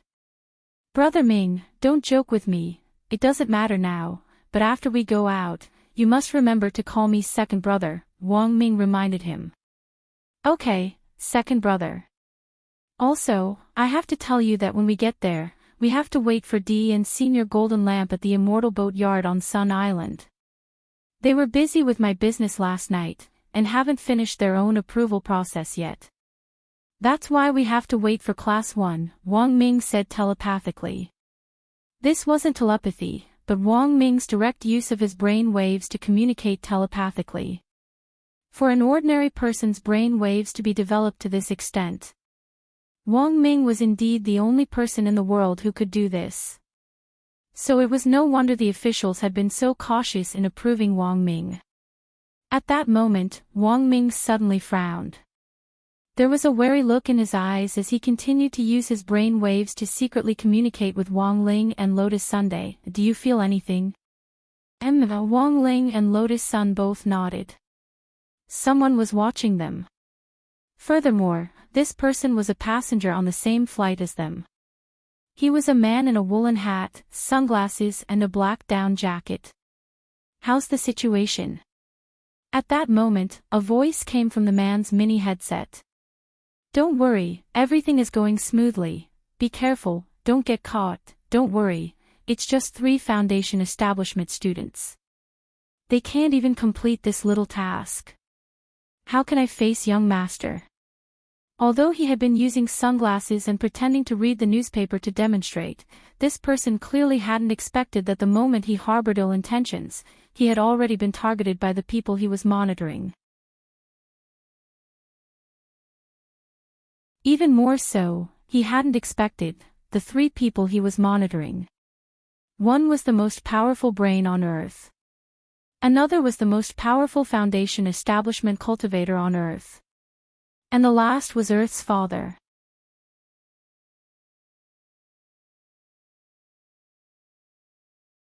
Chapter 1498. Early in the morning, the 6th madam of the Jiogong family woke up. After simply combing her hair, the graceful 6th madam left through the back door of the Jiogong residence with only 2 maids who accompanied her. Worshipping Buddha required sincerity, and meeting Buddha without makeup was a form of respect. The back door was on the way to the temple that the 6th madam was going to, and it would not disturb others. Therefore, every time she went to worship Buddha, the 6th madam would leave through the back door. Ming of Immortals had already arranged everything. He arranged for a black car of the Jiogong family to be parked at the back door. It was already 2 hours later when they officially arrived at the Tianxian Buddhist temple. The scene in front of the temple surprised the 2 maids behind the 6th madam. The riveted door of the temple was wide open, and the stone lion head kowtowing on it, together with the surrounding stone walls, showed the mottled taste of time. The murals on the stone walls had been weathered by wind and rain for years, and although the color had long been dull, it had a sense of simplicity and era. The Tianxian Buddhist temple was the most famous Buddhist temple in the East Prefecture. Usually, even in the early morning, the pilgrims who came to visit would break the threshold. Jiogong Xinghui and 2 maids arrived at 7 o'clock. Under the preparation of Ming of Immortals, the Jiogong family and the star-plucking group worked together to clear the area, blocking all the roads leading to the temple. They set aside an hour for the 6th madam to worship Buddha. Along the stone walls of the temple, there was a member of the star-plucking group standing every 3 meters. These people were dressed in the same light blue coarse monk clothes, and each of them was equipped with Buddhist beads. They were responsible for the safety and order of the 6th madam's worship. The number of people added up to a few hundred people. This was the basic operation every time the 6th madam went out to worship Buddha. The other pilgrims couldn't enter, and although they complained in their hearts, they didn't dare to express anything. They had to give face to the Jiogong family and the star-plucking group. In a sense, when these 2 sects united, their prestige might be much greater than that of the Buddha in the Buddhist temple. Some people became Buddhists for comfort. But if they wanted to survive, they still had to be social people. They were just recruited by the 6th madam, and their backgrounds were very clean. Jiogong Xinghui had the intention to train them. The reason I brought you out today is to let you get used to it. Before formally paying respects to Buddha, Jiu Gong Xinghui glanced at the two of them and said, "When you work under me, don't make a fuss no matter what you encounter. Don't show that you've never seen the world, understand?" "Yes, madam." The two maids followed behind and nodded obediently. "The two of you don't need to follow me. Other than this hall in front of us, I'll leave the other halls to you. Be sure to light 3 candles in front of each Buddha statue." Passing through the courtyard, Jiu Gong Xinghui took out the incense stick that he had prepared in advance. She handed 2 bundles to the maids and instructed them. The 2 maids nodded and each took their own bundle of incense sticks. They started to worship from the side hole. Out of the corner of her eye, the 6th madam saw the 2 of them leaving. Immediately, a small flame rose from her fingertip and ignited the joss stick. She slowly walked towards the main hall. In the end, the figure disappeared into the main hall. 6th madam went to Tianqian Temple again. On the other side, Hideshi Kwamiya, who was enjoying breakfast in Sakura Garden, heard the news from One-Eyed. If ordinary people went to worship Buddha, Hideshi Kwamiya could not care less. However, this 6th madam always made a big fuss every time she worshipped Buddha. She had long since annoyed Hideshi Kwamiya. However, the star-plucking group's actions on Sun Island had always been high-profile. This kind of domineering style was, in fact, their consistent style. Jiu Gong Xinghui's actions seemed to be in line with the star-plucking group's style. However, as their current opponent, Hideshi Kwamiya had actually been suspicious about this for a long time. He felt that the 6th madam's actions every time she went to the temple to worship Buddha. It seemed a little unusual. "Do you still remember the burglary that happened in the 6th madam's house before she got married?" Hideshi Kwamiya frowned and said to the one-eyed samurai. "Of course I remember." The one-eyed samurai nodded. Before he was transferred to Hideshi Kwamiya's personal guard, he also worked as a guard for the Jiugong family. A burglary happened in the heavily guarded Jiugong's house. This was indeed fresh in his memory. At that time, Jiugong's house was searched and nothing was stolen. There were only a few traces of the door locks being pried open. At this point, the one-eyed man's eyes darkened, and he continued, "But the locks that were picked all point to the seal of the ghost record deep underground." "That's right. Although at first my father suspected it was a coincidence. But these locks that have been picked are too coincidental." Sitting in the wheelchair, Hideshi Kuya said with a reminiscing expression, "Our Kuya family has an area the size of 10 university campuses. The internal routes are complicated, and this was specially calculated by the formation masters. There are a total of 132 mansions and tens of thousands of keyholes. In order to open the passageway leading to the underground seal, we must open 49 specific keyholes on the same day, and we must open them accordingly. The keyhole changes every day. Only my father, who holds the Patriarch's token, knows the password. And on the day of the theft, there were a total of 68 keyholes, and among them, 42 locks were the designated mechanism locks on that day." Jiu Gong Xiushi smirked. How could there be such a coincidence in this world? There were 49 locks that changed positions every day, but on the day of the theft, 42 of them were hit. Although there were a total of 68 of them, it was obvious that the thief was just trying to cover up the fact that he had stolen all of them. "Young master, do you mean that the 6th madam might be related to this attempted burglary?" "I don't have direct evidence, but I have reason to suspect that the purpose of that woman marrying into our family is very likely to be for the ghost record. That's why I've been asking you to investigate her visit to the temple." Jiu Gong Xiushi pondered for a moment before continuing. "Ever since she married into the family, the 6th madam has indeed looked like a woman who abides by her morals and stands aloof from worldly affairs. But in fact, I still feel that she went to the temple to worship on the surface, but she might be secretly plotting with the upper echelons of the star pluckers. But it's a pity that we haven't found even the slightest trace of these things." The one-eyed warrior sighed. He had in fact investigated the sixth madam many times, but each time, he hadn't found anything particularly reliable. From the initial attempted burglary to the sixth madam marrying into the Jiogong family, and then to the sixth madam's frequent visits to the temple to worship, while there were gaps in the clues, the timing and coincidence were the most important.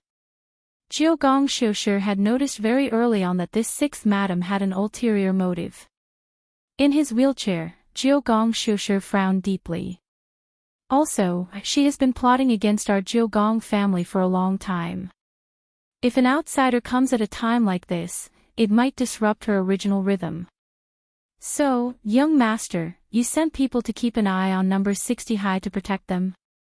Of course. Jiogong Xiushi nodded. Since we're going to carry out the kidnapping plan, we have to ensure their safety at the very least before they land on Sun Island. Otherwise, our plan to win over Miss Sun will be completely dashed. He was obsessed with the fight for the position of head of the family, and had even ruthlessly set up a trap to kill Jiogong Ryoko back then. But now, Jiogong Xiushi realized that perhaps he and Jiogong Ryoko shared the same attitude toward the sixth madam. This woman was very dangerous. Perhaps even more frightening than Jiogong Ryoko. A ferocious viper wasn't scary, but a quiet viper lurking in the dark was. Usually, it would just sit there. It looked like it was asleep. But no one knew when it would raise its head and bite. The one-eyed warrior felt that things had become interesting. Young Master Xiushi, do you think that the sixth madam will make a move on the plane? Given her personality, it's very likely. Jiogong Xiushi smiled bitterly. But my stepmother has always been patient. I just don't know if she'll take the bait this time. Maybe. The one-eyed warrior frowned. If it can be faked as a plane crash, there will indeed be no witnesses. Plane crash. That sounds like something the star pluckers would do. Jiogong Xiushi frowned. So, are the people we sent reliable? This is my right-hand man, a nascent soul cultivator. He once received systematic training in the army and has a lot of experience. I don't think there will be any problems. Make another call later and ask about the situation. It won't be long before they board the boat. Yes. After smoothly boarding the immortal boat, Wang Ling and the others were seated in business class at the very front. The seats in business class were very spacious and comfortable. Everyone had a leather sofa, which came with a full-body massage and the ability to freely adjust the angle of their reclining position. Wang Ling actually didn't really need a massage. His body was too dense. Although he had used light body techniques to reduce his weight, his body was in fact still as hard as iron. Even a massage head made of alloy might resonate and shatter when it vibrated on Wang Ling's body. As soon as the man who had been monitoring them in the lounge boarded the boat, he realized that Wang Ling and the others were all sitting in business class, and his expression instantly turned a little awkward. Miss, can we upgrade the cabin? I want to upgrade to business class. Thus, the man gritted his teeth and asked the air stewardess on the immortal boat. I'm very sorry, sir, but all business class has been booked, the pretty air stewardess replied patiently. Not a single one left. Yes, sir, the air stewardess replied. Business class tickets on the immortal boat were very expensive, they were 10 times more expensive than economy class. There were also very limited seats, there were only 10 in total. Right now, there were only 3 people in business class, Wang Ling, Wang Ming and Lotus Sunday. However, Lotus Sun clearly didn't want their space to be disturbed by outsiders. She knew that Wang Ling liked peace and quiet, and might not be used to strangers sitting next to him. Thus, the girl used what didn't seem to be a lot of pocket money to take all the seats. Are there any first-class seats left? Yes, sir. Good. Help me upgrade to first class. The man didn't give up. Since he couldn't get into business class, he tried to get into first class. This was the cabin closest to business class, and the point was that if he wanted to pass through business class, he had to pass through first class. He had been sent by Shusher Jugong, and would be able to detect anyone suspicious at a glance. This was a bad plan, but it was also a helpless move. There was no one else in business class. But for safety's sake, Wang Ming directly used Wang Ling 3's magnetic shield to completely cover this area. This was to ensure that no one else could listen in on the exchange in business class. Who on earth is that person? He's sneaky, but he doesn't seem to have any murderous intent. Lotus Sun asked reassuringly. This was the most intuitive feeling she had when she used sword chi. If the person had malicious intentions, Mysterious C would immediately detect his murderous intent and give Lotus Sun a warning. If I'm not mistaken, it should be someone from the Jogong family, Wang Ming said. I secretly took a photo of him in the lounge earlier, and then used my authority to access the International Big Data Facial Recognition System to scan him. I found that this person is called Mu Yiling, and he's at the nascent soul stage. He used to be a member of the Sun Island Self-Defense Force. After retiring, he currently works for the Jogong family. Brother Air, you're amazing. He covered himself up so tightly, but you still managed to take a photo. Lotus Sun laughed. It's actually very easy to use the associative scanning mechanism. It's actually useless to wear sunglasses. When I take a photo, the scanning light can directly penetrate the sunglasses and shine on his eyes. As long as I can get one or two facial features and combine them with the actual body shape for associative scanning, it'll be easy to get facial data. As Wang Ming spoke, he stretched out an arm and rested his head on it, looking relaxed and leisurely. This person probably isn't planning on doing anything to us. Or rather, he isn't planning on doing anything to us on the immortal boat. If he's an official from the Jogong family responsible for protecting us, he should have contacted us in advance. Based on his appearance and his identity, it seems like he's not a bad person. It seems like they were sent by a faction within the Jogong family to protect us. Lotus Sun almost laughed out loud when she heard this. Lotus Sun almost burst out laughing.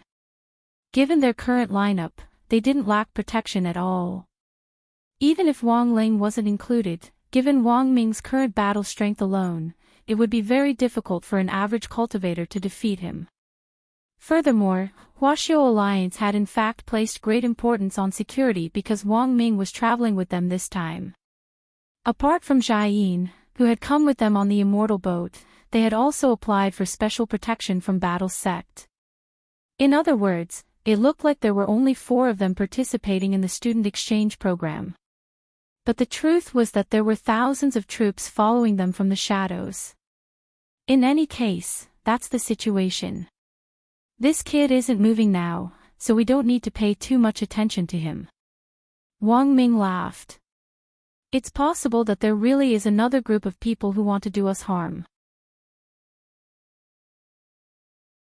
Maybe this person has received some information.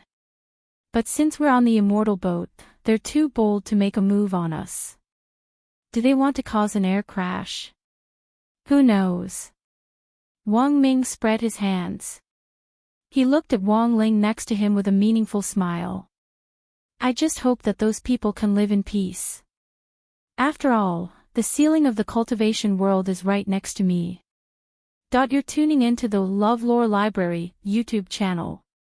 We're so grateful for your support, and don't forget to subscribe to join us on this incredible journey through captivating stories. Your generosity through donations truly makes a world of difference, as it's the primary source of revenue that allows me to expand and enhance this channel for you. Thank you from the bottom of my heart for being a part of this adventure.